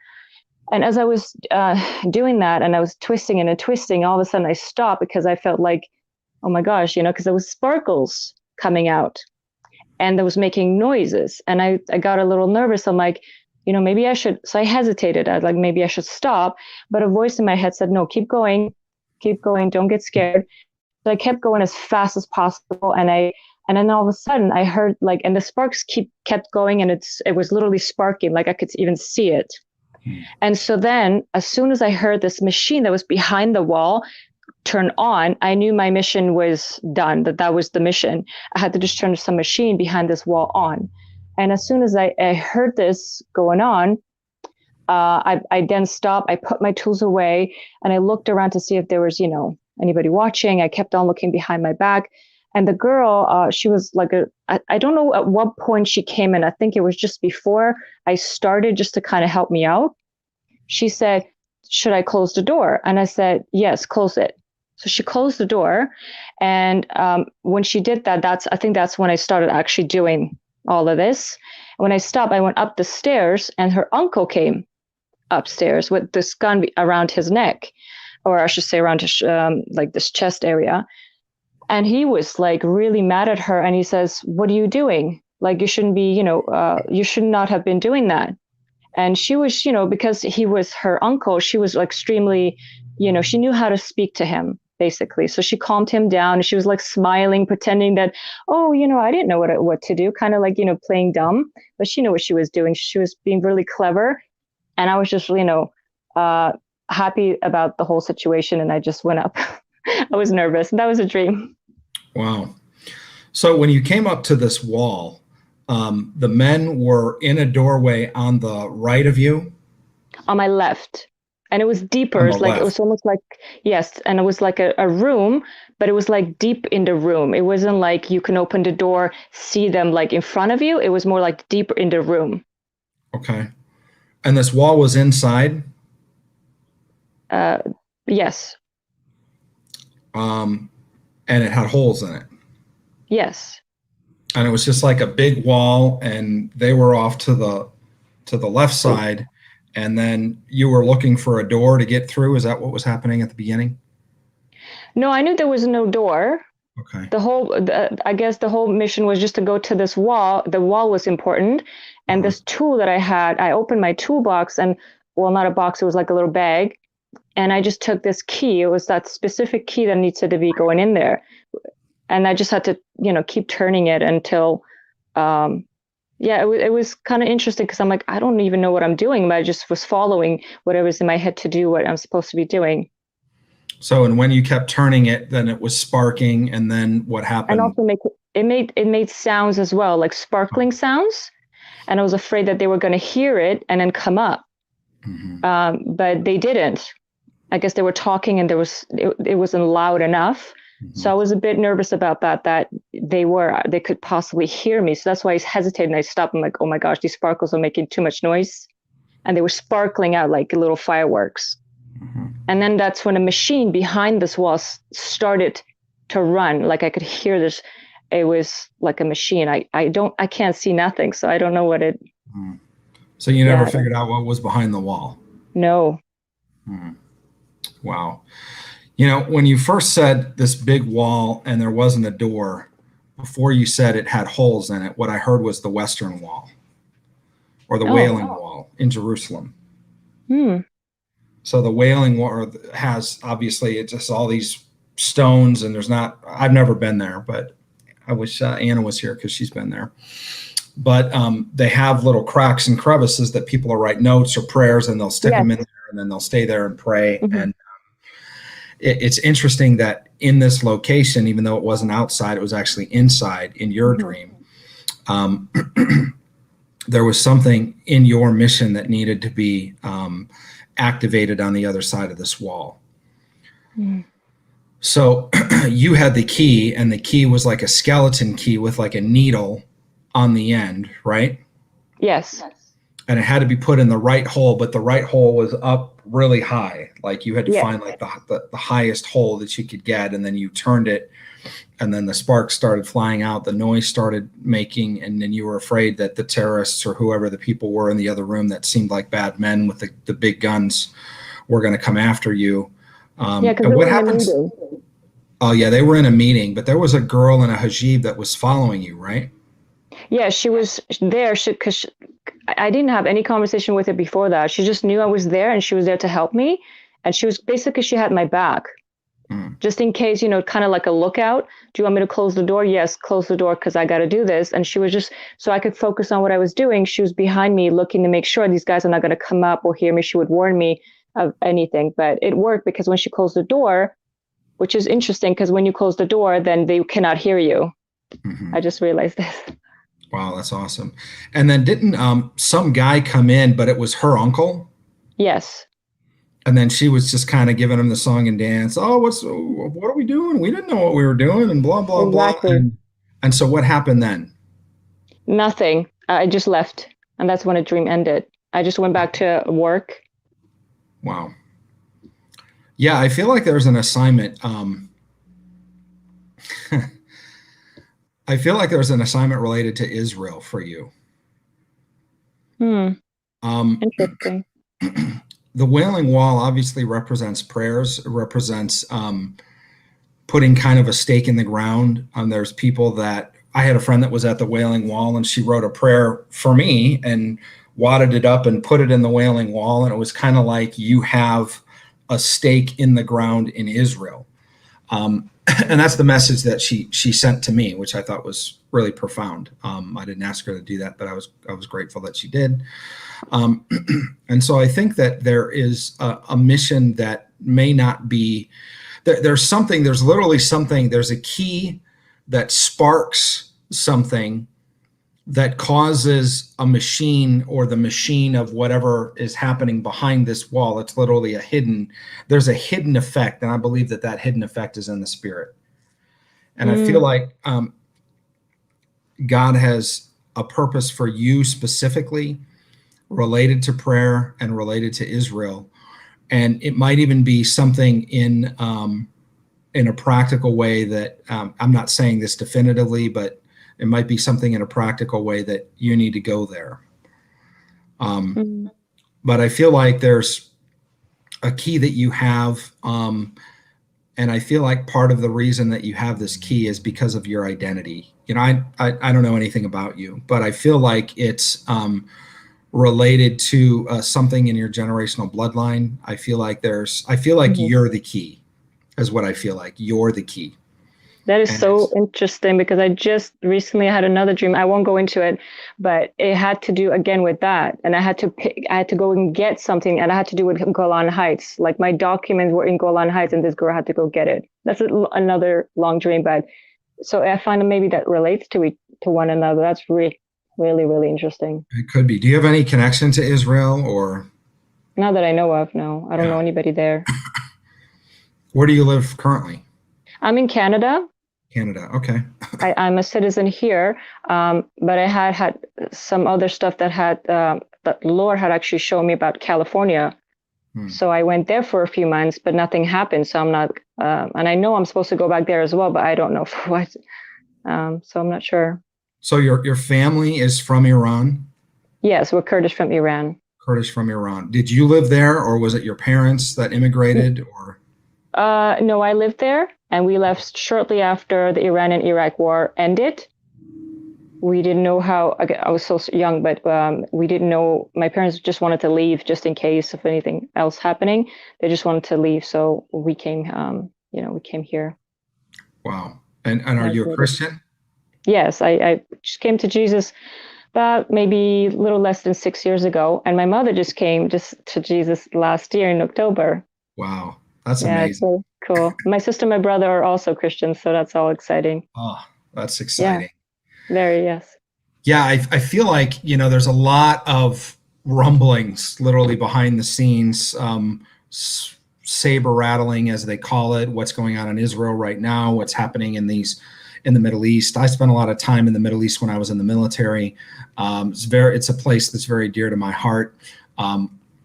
Love the food, love the people. It's a great place to be. It's obviously, a lot of people view it as a dangerous place. I understand that. There's a lot of conflict that's generations and thousands of years old. But it's interesting with what's happening, particularly related to, and I'm not going to go off on the tangent of end time prophecy, but I just feel like there's something related to you and your heritage that's a key to something that has to do with Israel and Jerusalem in particular.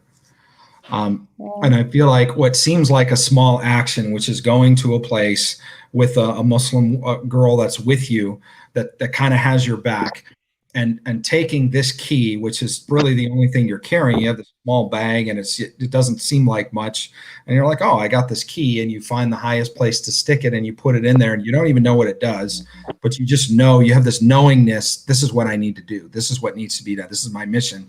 And as you begin to turn it, it literally sparks something. I hear the words spark a revolution. I don't know exactly what that means, but the actions that you're taking on the outside of this wall have repercussions beyond the wall. And there are nefarious people that want some things to happen, and they may be even revolutionaries, or terrorists, or whatever. They're people with, AK-47s, and they got the big guns, and they got the ammo, and they're obviously up to something in a warfare capacity, and they're in the same area. But what you're doing is really going to accomplish more in the spirit, which is the unseen realm, literally something behind the wall that you can't see, but it's going to start this machinery, and it's going to put the stuff in place that is literally going to lead to,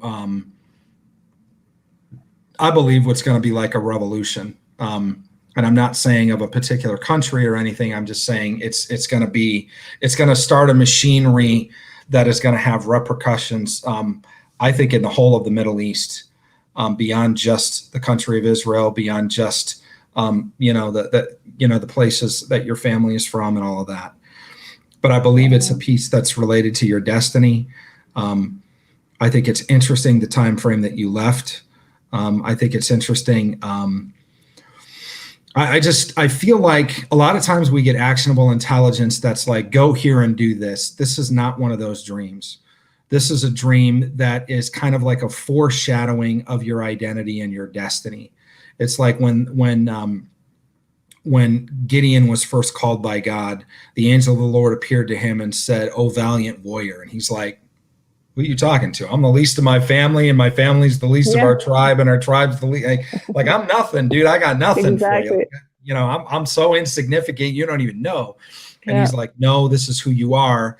And it's just beginning to tell him, you have a piece and an identity and a destiny that you're going to discover more later. And as he finally accepted it, and he tested God with the fleece and then without the fleece and all the stuff, and, you know, let me bring you a sacrifice so I know you're real. And he comes, and then God takes or the angel of the Lord takes the staff, strikes the food that he had made, and it goes up in a puff of smoke.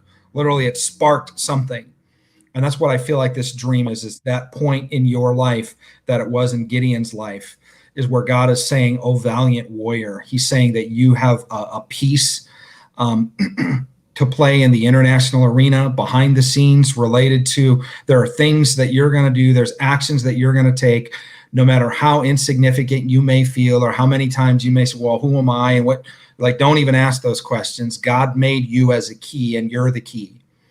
And when you find that place that the insertion needs to happen, God is going to insert you into a particular place, and you're literally going to be turned, and sparks are going to happen, and there's going to be something in the unseen realm that's going to pop off, and it's going to be a destiny moment for you, but it's going to trigger things that's going to be, you know, again, it's going to be like a revolution. And I don't mean a revolution in the war sense. I mean a revolution in something completely unheard of, unseen. Nobody could ever know that this was going to happen.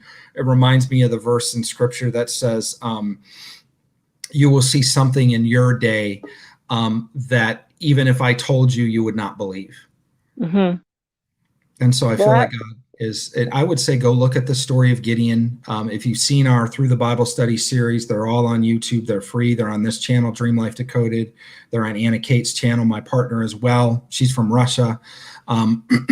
So it's the idea that God literally called you out of the place after a war, brought you to where you are now. But there's still a destiny and a purpose that's tied back there. And it probably has to do with a bloodline and a generational heritage, which I would say, if you don't know what your bloodline is, you may even want to begin to research, and the significance that your past ancestors have played in the Middle East, particularly in the regions of, you know, Turkey, Iran, and Israel. Okay, we'll do that. Very powerful.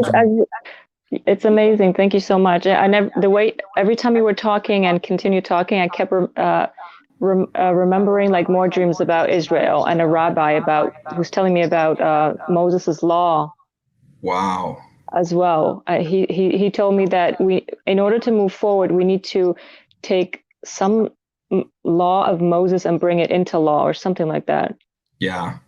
And yeah, there's just so many of them like that. It's pretty cool. But thank you so much for your time. I really appreciate it. And thank you for doing this. This is such a blessing to have you. Yeah, absolutely. Well, thanks for being on the show, and we'd love to have you back again sometime. Thank you so much. Have a great day. All right, you too. Take care. Bye. Bye. Bye.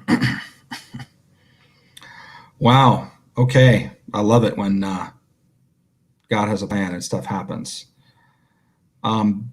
Be House of God. I'm going to bring you on. I brought you on before accidentally. I'm going to bring you on now intentionally. Hello. Hey, how are you? I'm good. I'm good. Awesome. My dream is 30 years ago, and I did send it to you on Facebook. Okay. So I thought I'm going to tell you the dream. My nephew Isaiah fell into a huge container of salad dressing. I pulled him out and cleaned him up. That's the dream. So then, you know, I've been doing the class on the 21 dreams, and so I was kind of pulling this apart. I was on my second short-term trip, which is 2 weeks, to Trinidad.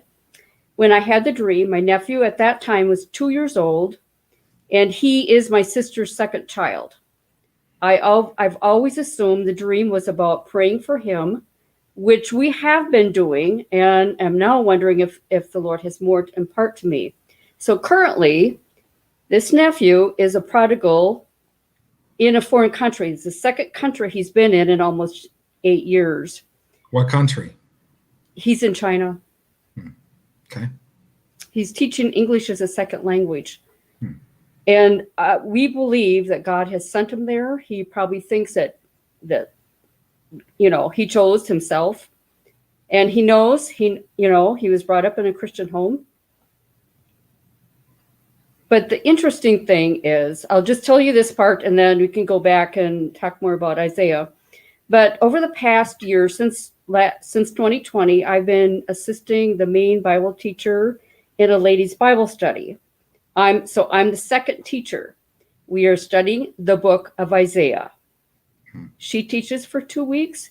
I teach 1 week. So I've taught for a total of 10 times. So then my further thoughts, of course, the name Isaiah means Isaiah saves. He's a major prophet to Israel in the Old Testament. Salad dressing is something we add to a salad for extra flavoring. Pulling him out could refer to spiritual warfare. Cleaning him up could refer to the washing of the word. So those are just my further thoughts about the dream. I love it. I love what you're thinking. I have a question. What kind of salad dressing? I don't remember. I just put salad dressing. My favorite is ranch. I felt ranch. So, yeah. So it was white. It was milky white like ranch dressing would be. It wasn't it wasn't a vinaigrette. It wasn't red. It wasn't Italian. It was ranch. Well, that I don't remember, but since that's my favorite, that would probably be what was in the dream. So when he came out, was he covered in like white sticky salad dressing goo? All I remember is I pulled him out and I cleaned him up.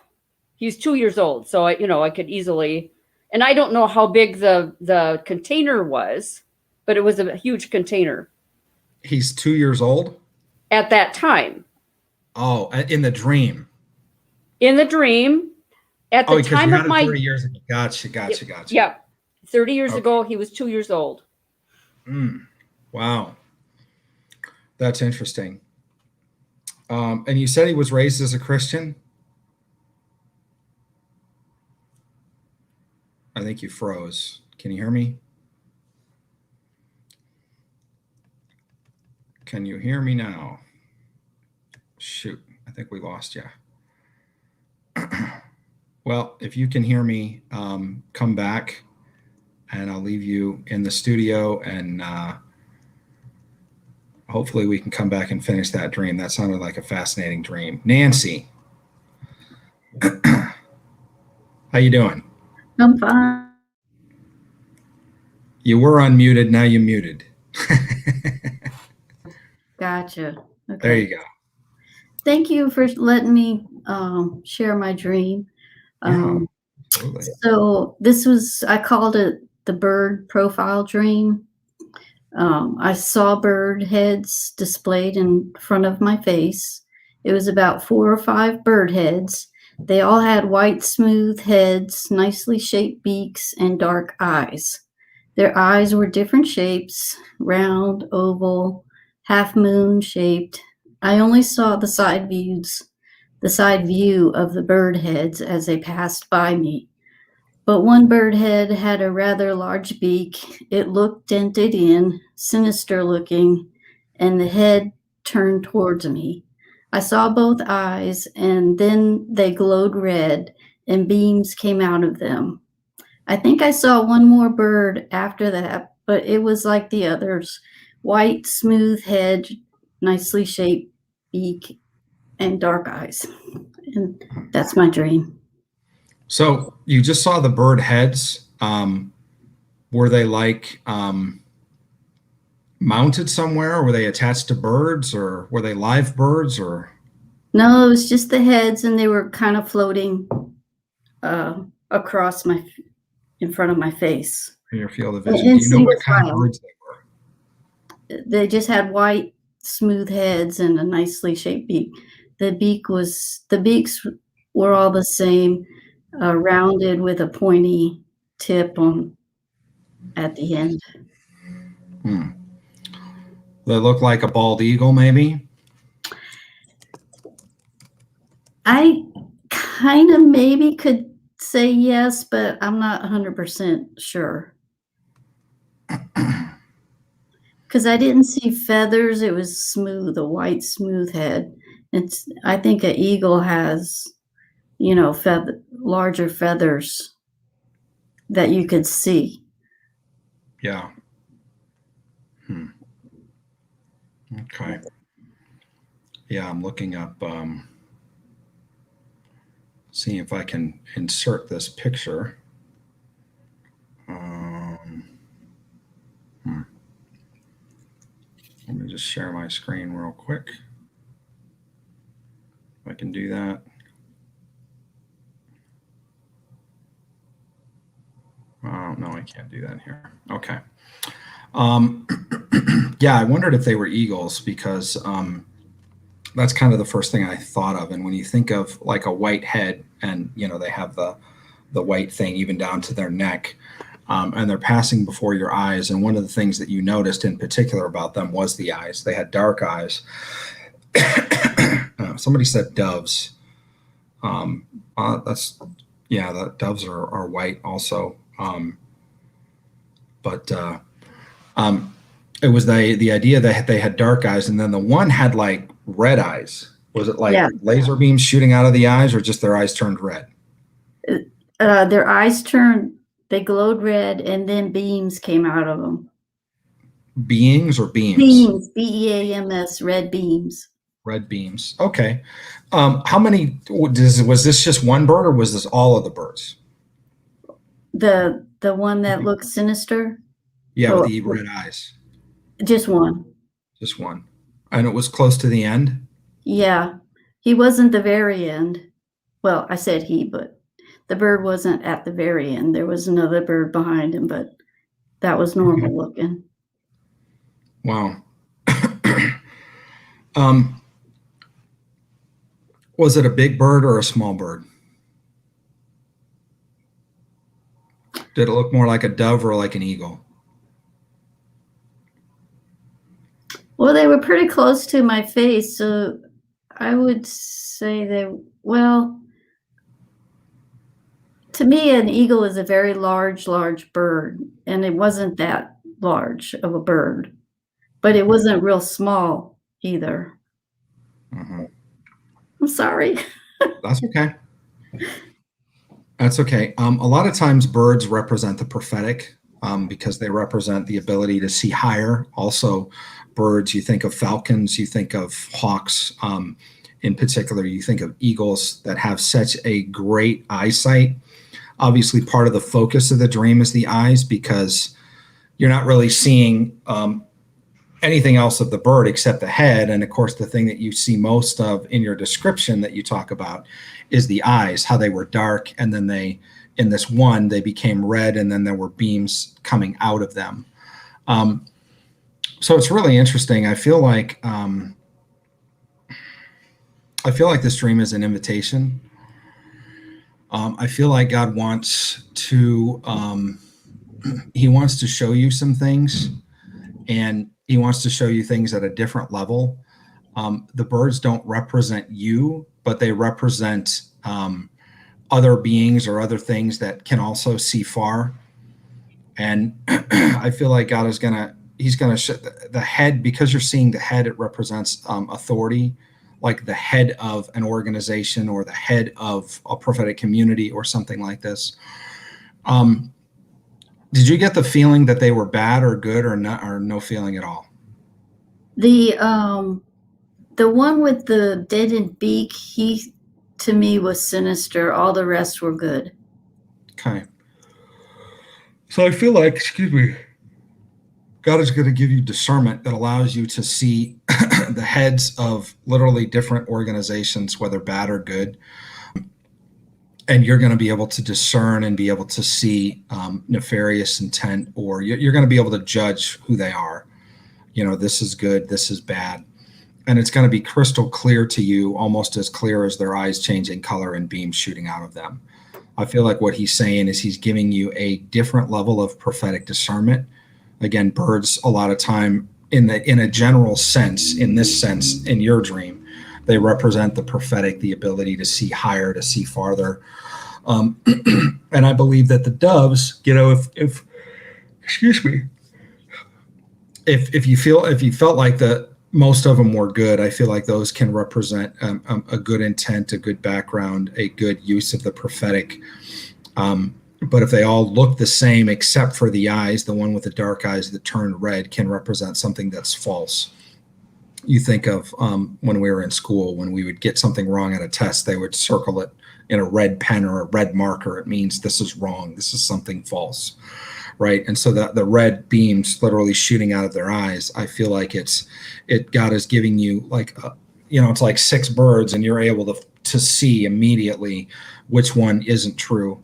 And so part of this is just representing, it's representing prophetic discernment at a deeper level.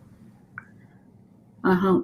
Did I mention that he turned his head towards me, and that's when he shot and I saw both eyes. He looked at you. And he saw both eyes. I'm not sure if I mentioned that, but You did say that, but it was only that one bird that did that, right? Yes. So part of it is you can see them, but they can see you too. Like you're going to be in situations where you're going to be able to identify and point out the nefarious ones, and they're going to know and have a spiritual sense, even if it's a dark spiritual sense, that who you are, and they're going to be afraid of you because you're going to be able to see right through them. So I think that's just something for you to be aware of, not to be afraid of, but I think that God is going to take you to a different level of discernment, particularly in identifying what's real and true. And I believe this has to do with real prophets and false prophets. You're going to be able to see the ones that are false and nefarious, and they're going to be afraid that they're going to be exposed because they're going to know that you know who they are. And so it's a discernment related to the prophetic, and it's a discernment related to people in particular. oh, that's cool, because I felt like I'm exactly agreeing with you, because I felt like he wasn't hurting me. He wasn't going to hurt me no matter what he was shooting at me. Yeah. And then I can continue on and see the other, I saw the other bird. So yay, thank you. Yeah, absolutely. That's a good dream. Thanks for sharing it with us. All right, thank you. All right, take care. Bye. Bye. All right, we're going to go back to, where did you go? Here you are.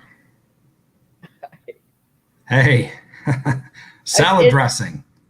Yes. All right, cool. By the way, guys, we're not going to be able to get to all of the dreams. We're at 2 hours and we still got about 10 or 12 people in the waiting room. So unfortunately, I won't be able to get to all of you today, but we're going to do this again. We're going to try to do this weekly.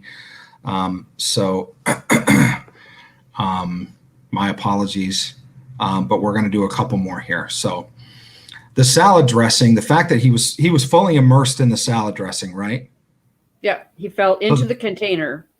Okay, so the base of a salad dressing is oil. Oil represents like anointing oil. Okay. The fact that you like ranch and I like ranch, and the first thing that I heard was ranch when you said salad dressing. It's kind of a play on words. Yeah. It's also like the idea that he's going to be like a cowboy spiritually. And again, the fact that he's already in foreign countries and teaching things and doing things, he's kind of a ranger. He's kind of out doing, I think of in Lord of the Rings, how they call the one guy who was the king, really, they called him the ranger.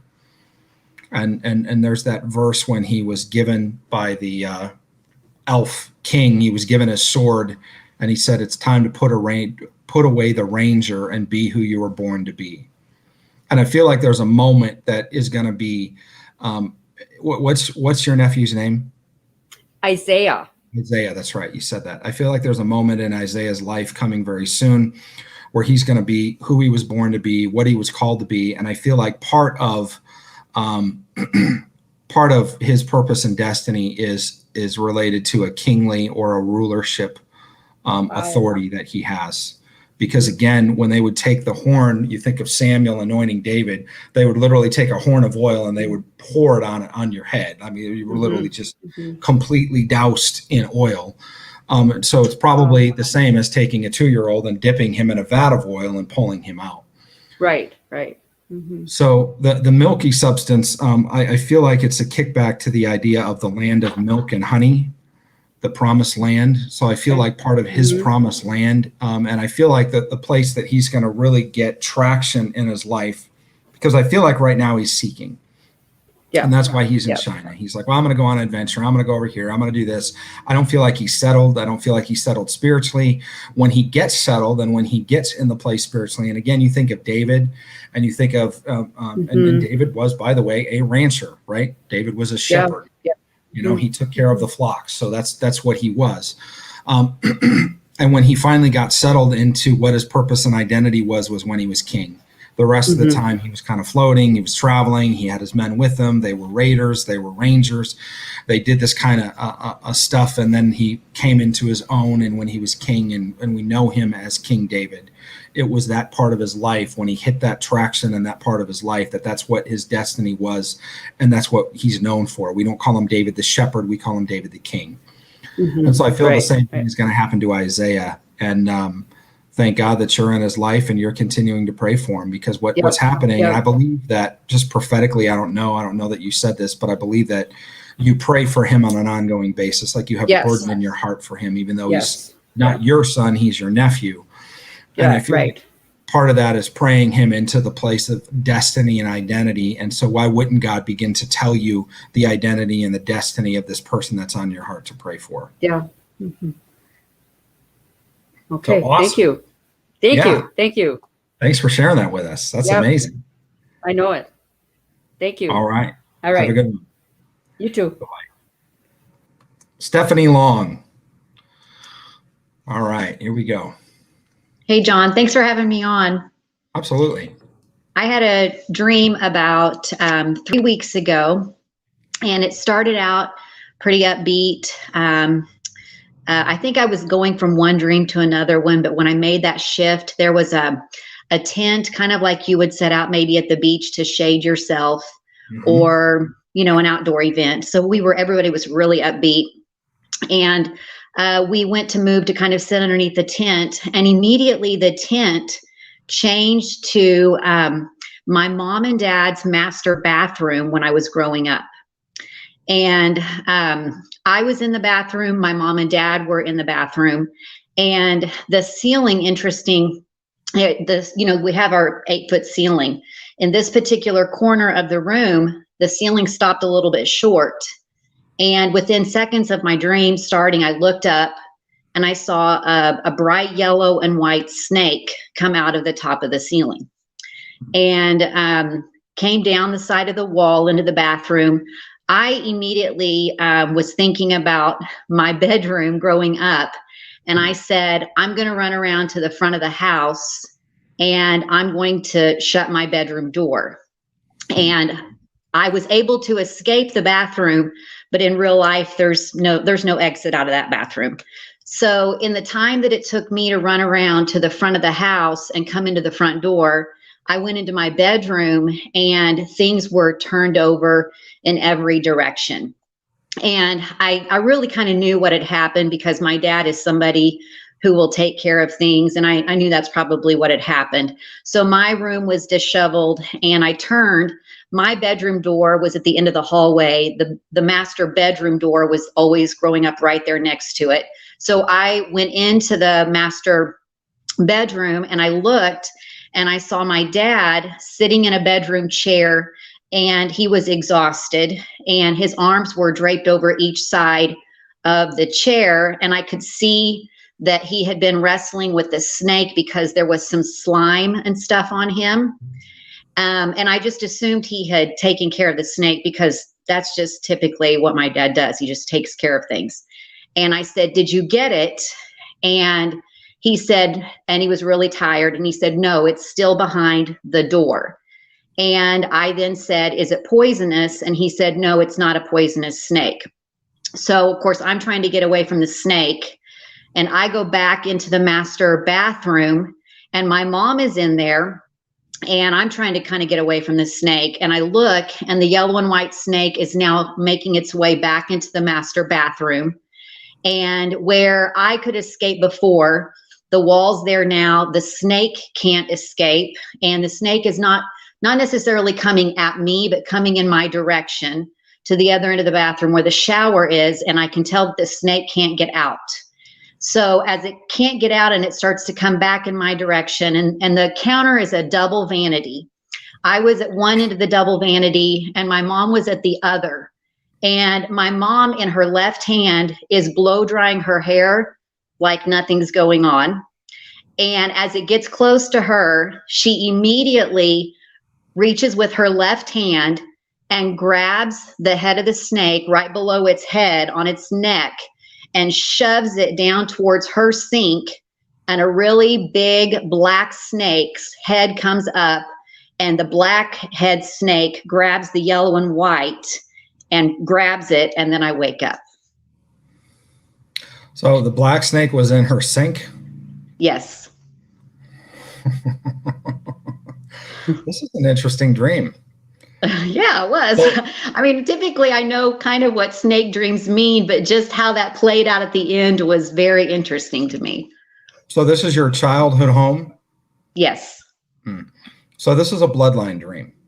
Okay. It's about something that your dad fought with, that your mom defeated, and that you're seeing a house in disarray because of the effects of fighting with this thing. Okay.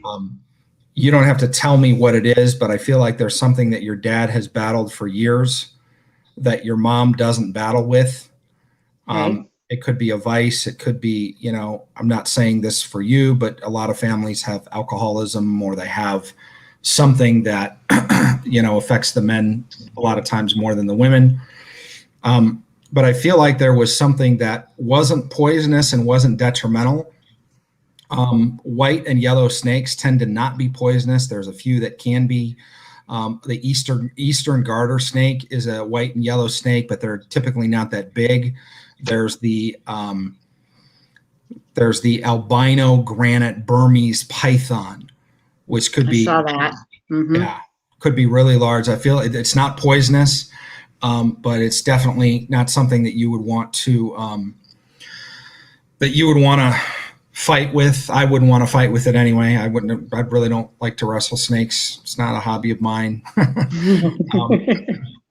But I also feel like a lot of times, not always, but I feel like in this case, the snake can represent a lie. Obviously, the serpent, did God really say, not only just a lie, but a doubt that's placed in somebody's mind that then they begin to struggle with. And that struggle literally causes havoc in their home. So I feel like, it's something that your dad struggled with. It might even be faith that your mom didn't struggle with, and your mom just knew how to deal with the snake. And for your mom, it was literally about as hard as getting her hair done.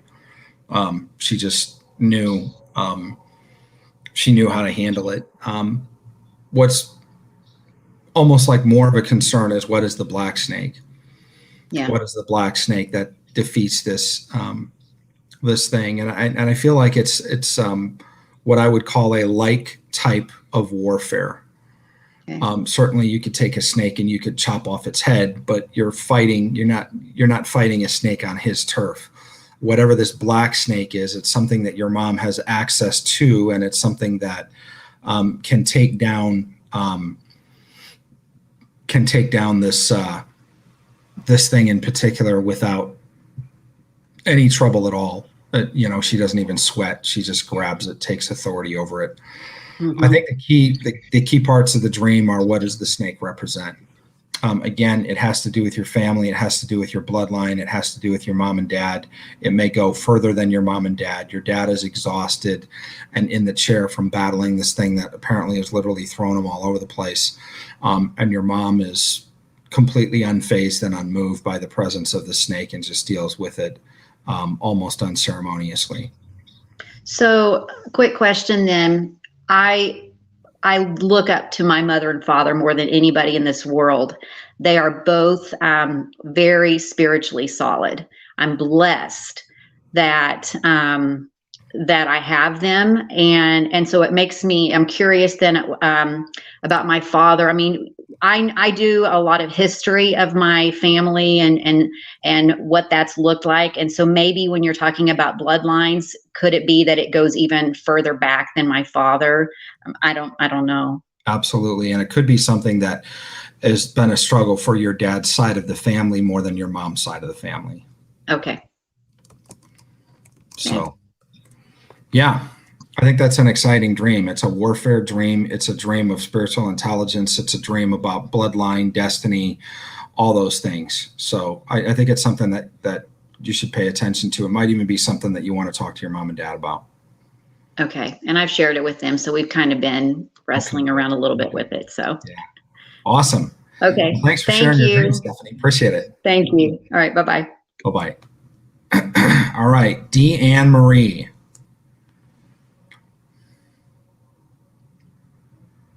Can you hear me?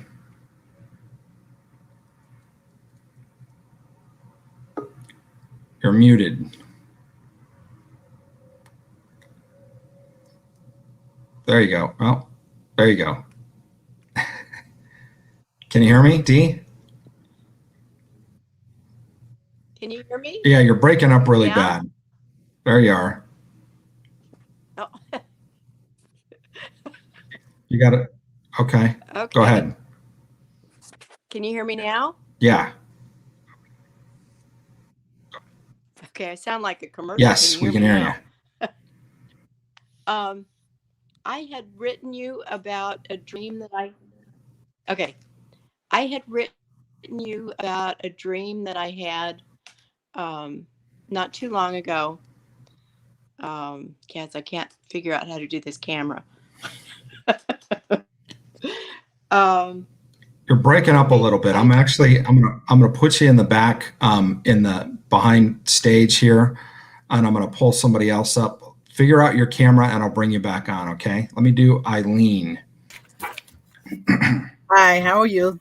Good. How are you, Eileen? Good. Thanks for taking my dream. Mm-hmm. It's a lot Thanks for going on. waiting. Thank you. Okay, in the dream, I was little, and my father looked at me, and then I'm reading it off in an inappropriate way. I ducked around the corner so he couldn't see me. Now this is kind of like, it's just a lot going on in the dream. Then I remember my mom saying to me that a particular part of her body hurt, but she didn't tell me what the body part was. My father then aggravated her by intentionally causing pain to that body part, and she started screaming. Okay, and my oldest brother ran over to help her. Now this is like another part of the dream. Then when I looked over, my brother and my father were both connected by this. It's like a plastic. You ever see on Star Trek? They used to have these rings around their neck. Like they weren't lit up, but they were like connected by the neck with these rings around their neck. And also they had these masks over their heads that looked like stockings, but the texture of them looked like skin. I couldn't see their faces, but it was as if they were having a tug of war. And this is my father and brother to the death. I couldn't see their faces, even though I could see their faces. So it's like, I don't know how to explain that. And I woke up from the dream, and I was very disturbed. And both my father and my brother are deceased. So that dream was just disturbing for me. Had the dream like last year in the fall. So. Okay, so it started out with your father looking at you inappropriately, and then you left, and then your mother. What did your mother tell you? I ducked around. I ducked out of the way, like so he couldn't see me. You know what I mean?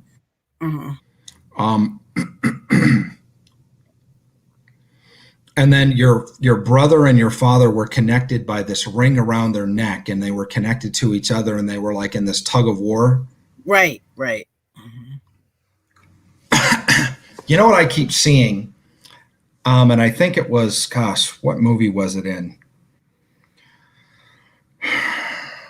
There was a thing that they used to put on slaves that had a metal thing, and then it had like these things that would come up.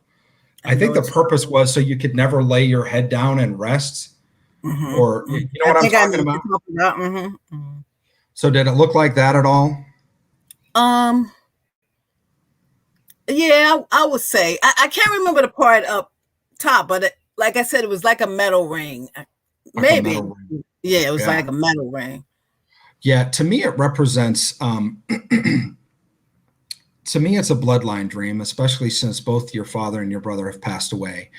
So what God is doing is he's showing you something that either existed in real life in your family. Yeah, Armistead, in that movie. That was definitely in that movie for sure. But if I feel like it's something that's been in your past or in your bloodline, maybe not even at your father's level, but it could be generations past that hasn't been dealt with, that God wants to bring to you. And I feel like, again, because they're deceased, it's God wants whatever this is, whatever this tug of war, it's something that the men in particular in your life, and it's showing obviously 2 generations, your contemporary, which is your brother, but your ancestor, which is your father, that they've fought with this. And apparently it's not finished, it's not defeated, because what God wants to do is he wants to bring it to your attention, because he wants it to stop with you, that it doesn't go any further. I had I was praying for a group of people, and I was doing prophetic ministry. And I'm just going to tell the story. Some people may think this is weird. I thought it was weird at the time. But there was this very stately, tall, black gentleman, young guy, probably in his 20s. And he was like 6'4". And I was tired. You know, when you're doing a lot of ministry and you're just kind of tired and you're not filtering anymore, you're just kind of going with whatever it is. And I went to pray for this man, and I saw a tall tree and a noose around his neck. And so I reached up literally with no warning, and I grabbed this guy by his throat while I'm praying for him. And I pulled away like as if I was taking a noose off from around his neck. And I said, dude, I have no idea what this represents. I feel like there was something in your generational bloodline, whatever it is, it's been passed on. God wants it to end right here. It may be from 150 years ago, whatever it is, but God is saying that I'm going to deal with this thing in your generation, and whatever it is that has plagued generations of your family stops here with you. And God does that. I mean, God will take things that have been curses on a nation and curses on generations of people, and will say, I've given you the authority as a woman in your bloodline to say whatever this is, it's not going to happen anymore. And I don't know I just get somewhat of a sense of a feeling that possibly the manner of their death may have had something to do with whatever this thing is on your family. And you don't have to answer that, but you'll know. But I feel like part of the way in which more so my brother than my father, the manner. Okay. And I have been praying for my family. Like, there are some generational things, and I've prayed about it. And I mean, it definitely resonates with me. I'm the only one. Well, me and my daughter are the only 2 saved in my whole family, too.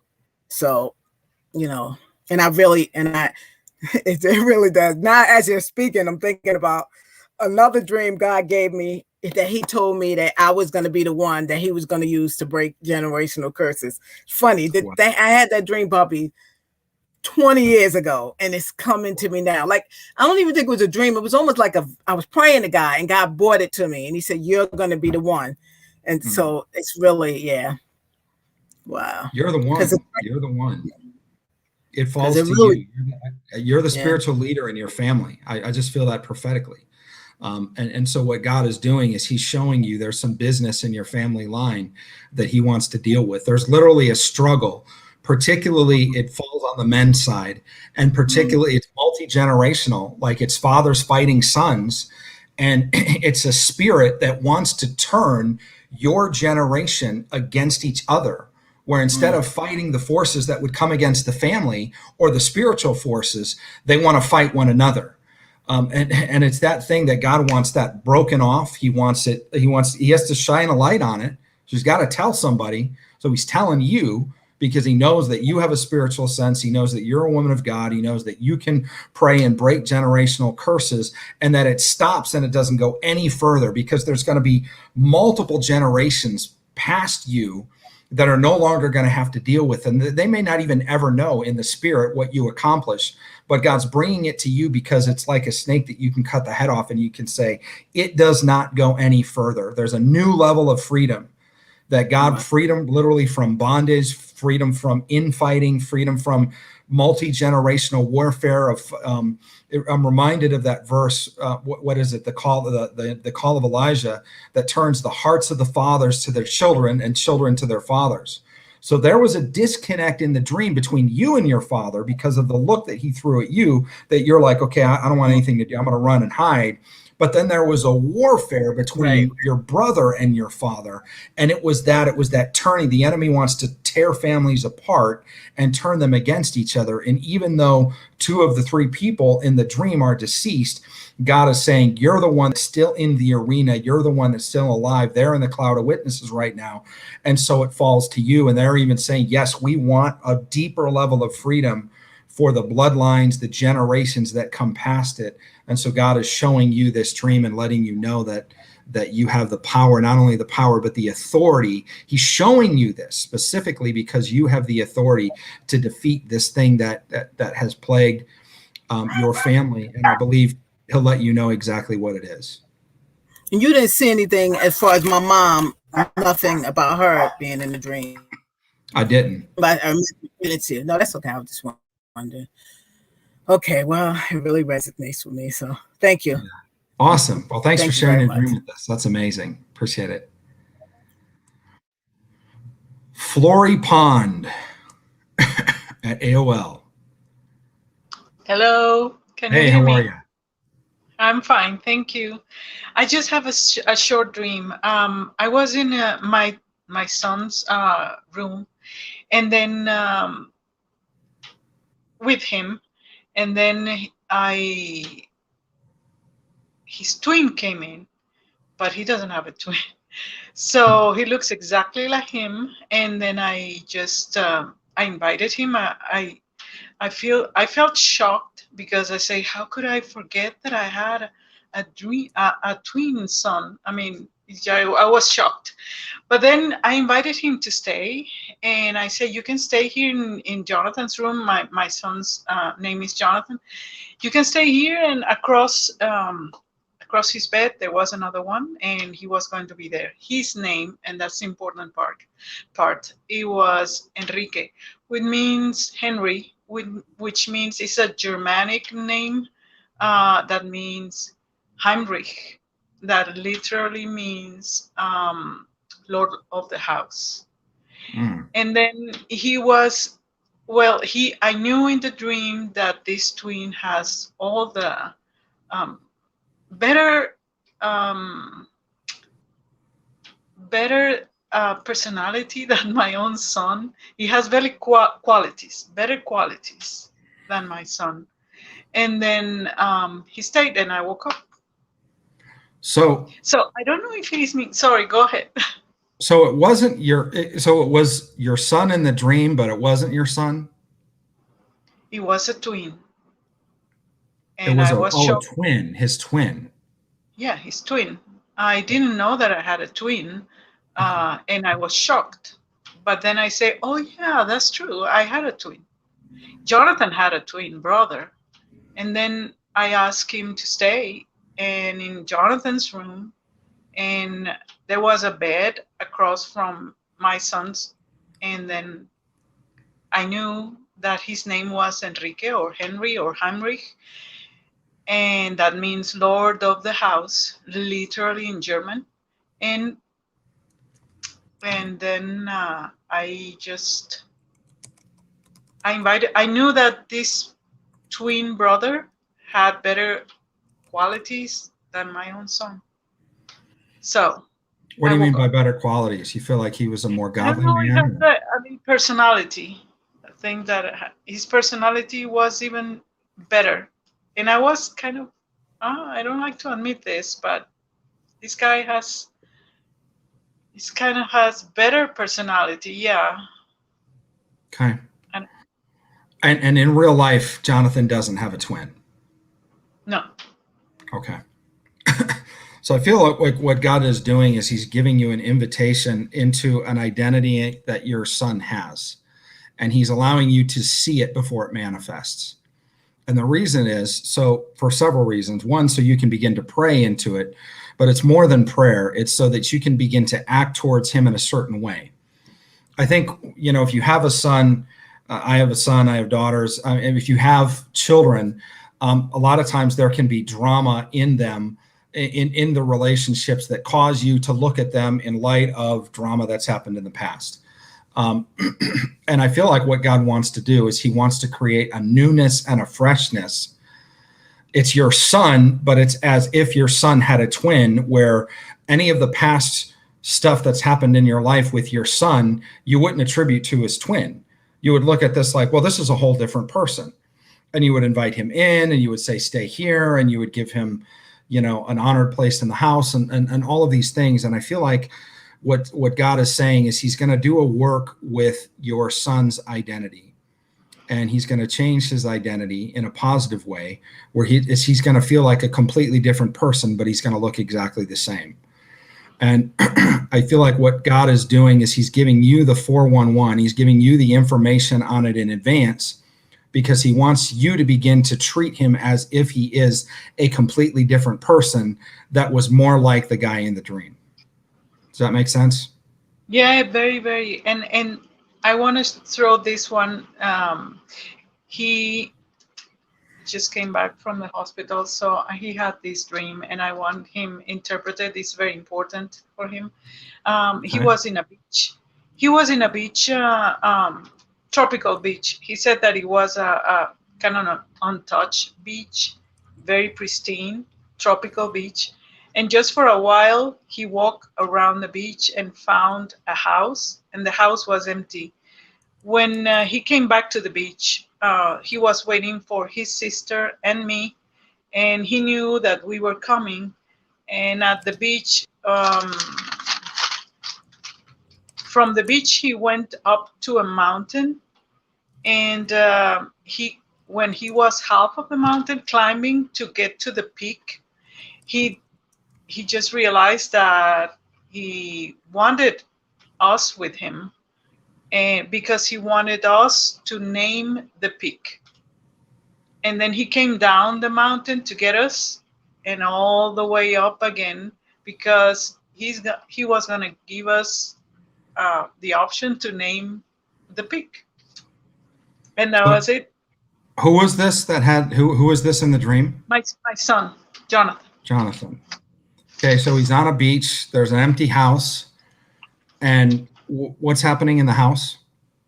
Nothing. The important part that I think he was that the beach was an island, like tropical island. Mm-hmm. And he was there, and he went to a house. He went to the door, but there wasn't anybody in the house. So he came back to the beach because he wanted to be with us in the beach. And he knew that we were there. And he knew that we were coming to the beach. And then he went up the mountain. He climbed the mountain. But when he was midway, he realized, oh no, I'm going to come back for them, because I want them to come with me and name the peak.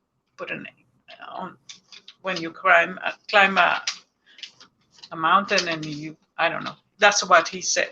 So, and we did. That's really interesting. When you talk about the house, I hear clean, swept, and empty. Mm-hmm. Are you familiar with that term? Kind of. So in the Bible, it talks about, I think it's Jesus talking. I could be wrong, but it's talking about if you want to enter the home of a strong man, you must first bind, it's talking about the strong man. And it talks about if there's a demonic spirit or something nefarious that's occupying, and you kick it out of the house, but you leave the house clean, swept, and empty, that spirit will go find 7 spirits worse than itself and come and occupy the house. So it's talking about a moment in time when he's gotten rid of any nefarious forces in his life. And what needs to happen is the house needs to be filled. You guys are on the beach, which tends to be for most people a place of rest and rejuvenation, restoration, relaxing. And what he wants to do is work. The work that he's doing is he's climbing this mountain. He wants to reach a level. And again, I believe it's kind of the new self, right? It's when the house is clean and swept and empty. He wants to achieve a level of promotion or a level of a depth in God, right? He wants to climb a mountain. There's a lot of work involved, in effort involved in doing that. And then halfway up, he realizes, I don't want to do this alone. So he comes back for you guys, and then he wants you guys to be on the journey with him, to go to literally to ascend to the peak. You know, I hear the verse, and I think it's in Psalms, who can ascend into the hill of the Lord, right? And so it's the idea that he... Clean hands. Say what? Go on. So I feel like that's what he wants to do, but he wants to do it with his family. He wants you to go with him. And I feel like once he conquers that mountain, once he gets to a place of literally on the peak, like he does the ascent, he's going to own it. It's going to be like his thing. And part of this is, I believe it's part of the destiny that God has for him. Mountains can also represent like the 7 mountains, if you guys have heard of that before, where it talks about there's 7 different areas of influence. One is education, one is government, one is business, one is family, one is religion, and arts and entertainment. So this can represent like his chosen profession or his chosen place of influence that he's going to ascend to, but he doesn't want to do it alone. He wants to do it with family. And I feel like part of that, and I don't know this, but I just get the feeling like he's been a little bit distant from the family because of things that have happened or choices that he's made. And what he wants is he wants you all to be together with him as he goes into this higher place in his life, and he enters into the land that God has for him, the land that you will all name together, because it'll be the hill that, or the mountain that he conquers, that it'll be named for him, and he'll be a leader or a ruler in that realm. So I think the actionable intelligence is the house needs to be dealt with. The house is clean and swept and empty. It needs to be filled, meaning there needs to be an infilling of the Holy Spirit after whatever it is that he's dealing with in his life now. After that's kind of flushed out of his life, it's not just a zero sum. It's not to, you know, like for example, if somebody was addicted to drugs and alcohol and then they get clean, that's not enough. They don't just get clean. They need to get clean and filled with the Holy Spirit, because if they don't, there's nothing that replaces it. Just like in Ephesians 5, it says, do not get drunk on wine, which leads to debauchery. Instead, be filled with the Holy Spirit. It's not just don't get drunk anymore. It's don't get drunk and be filled with the Holy Spirit. And so I feel like whatever it is that needs to be cleaned up in his life, he needs it to be cleaned up, but it needs to be filled with something in its place. And just like the house being clean represents him at a certain point in his life. At this point now, he wants to begin to work towards his destiny, but then he realized, I don't want to do the destiny alone. It's just like, I don't want to live in the house alone anymore. I don't want the house to be empty, and I don't want my journey to be devoid of my family. So I'm going to take my family with me on this journey, and we're going to celebrate the wins and the successes. And when we get up to the peak, we're going to name it together for us, because we're going to take this journey as a family. So I believe it's heralding a time of massive change in his life. It's a warning, or basically not even a warning, but a direction that not only does he need to forget the former ways, but he needs to fill himself with the Holy Spirit. And then it's also talking about a closeness and a restoration in your family, that you're going to do some things together that are going to be significant.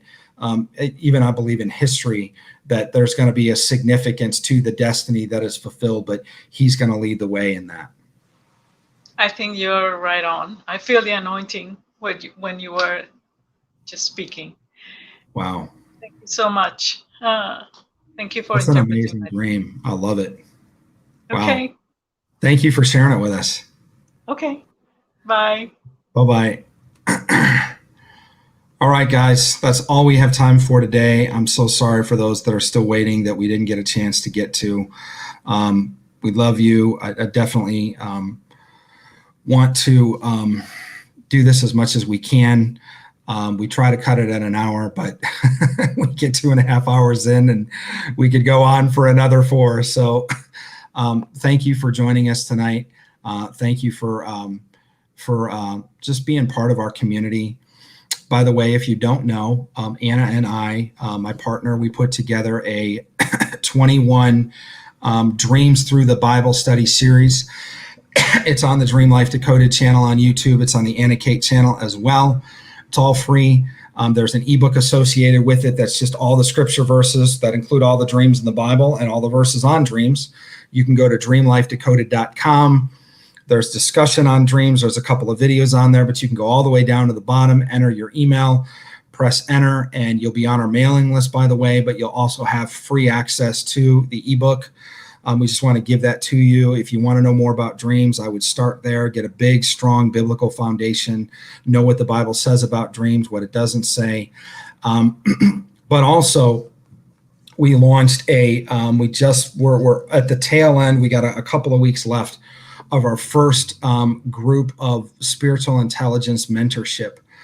We've gotten just so much incredible feedback. God is doing some amazing things. The spiritual intelligence mentorship is for people that want to go deeper, not just with a biblical foundation in their dreams, but how exactly do you interpret? I love these times because we can share together. But what's really interesting is if you're able to interpret your dreams on your own. I don't want people to look at me as the source. I want people to look at the Holy Spirit and God as the source. And so I don't ever want to be like the answer that people, well, I need John to interpret my dream, because the dreams and the interpretation comes from the Lord. So don't look at me as your source or as a particular teacher or a leader, even in dream interpretation. But what we want to do is we want to raise up a new generation of people that are involved in what we call spiritual intelligence. And it's not just taking like one dream and saying, here's a notepad and we need somebody to interpret what this says, but it's taking multiple dreams, multiple prophetic words, bringing them together and creating a consensus that says, okay, through all these different pathways of God speaking to us, here's all of that information put together, and this is what this means. This is the kind of intelligence that we're doing for governmental leaders. We're doing for CEOs of Fortune 100 companies. We've done this kind of work for people in Hollywood. We've done this for people that advise the President of the United States. So it's not cheesy or hokey in any way. It's a very, very serious mantle that people are picking up, and they're deciding to say, I want to go deeper in this area. I want to understand the concept of spiritual intelligence, and I want to be mentored in this thing. If that's you, write a paragraph, send it in an email to dreamlifedecoded@gmail.com, and just simply tell me why you feel like you would want to be part of our spiritual intelligence mentorship and why you think you would add value. We just need a paragraph. Some people write 3 pages. We don't need that. Don't send dreams with that. People want to send dreams with that. We just kind of want to say, okay, God, who do you want us to mentor, and what does that look like? Kind of get a flavor for what you're going through in your life or what your background is in dreams or the prophetic. It's real simple. Just a paragraph is all we need.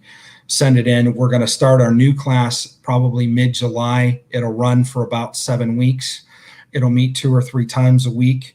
It's intense. It's not like church. It's an hour and a half to 2 hours every time we meet. But people are getting a lot out of it. So I just want to invite you if that's something that you're interested in.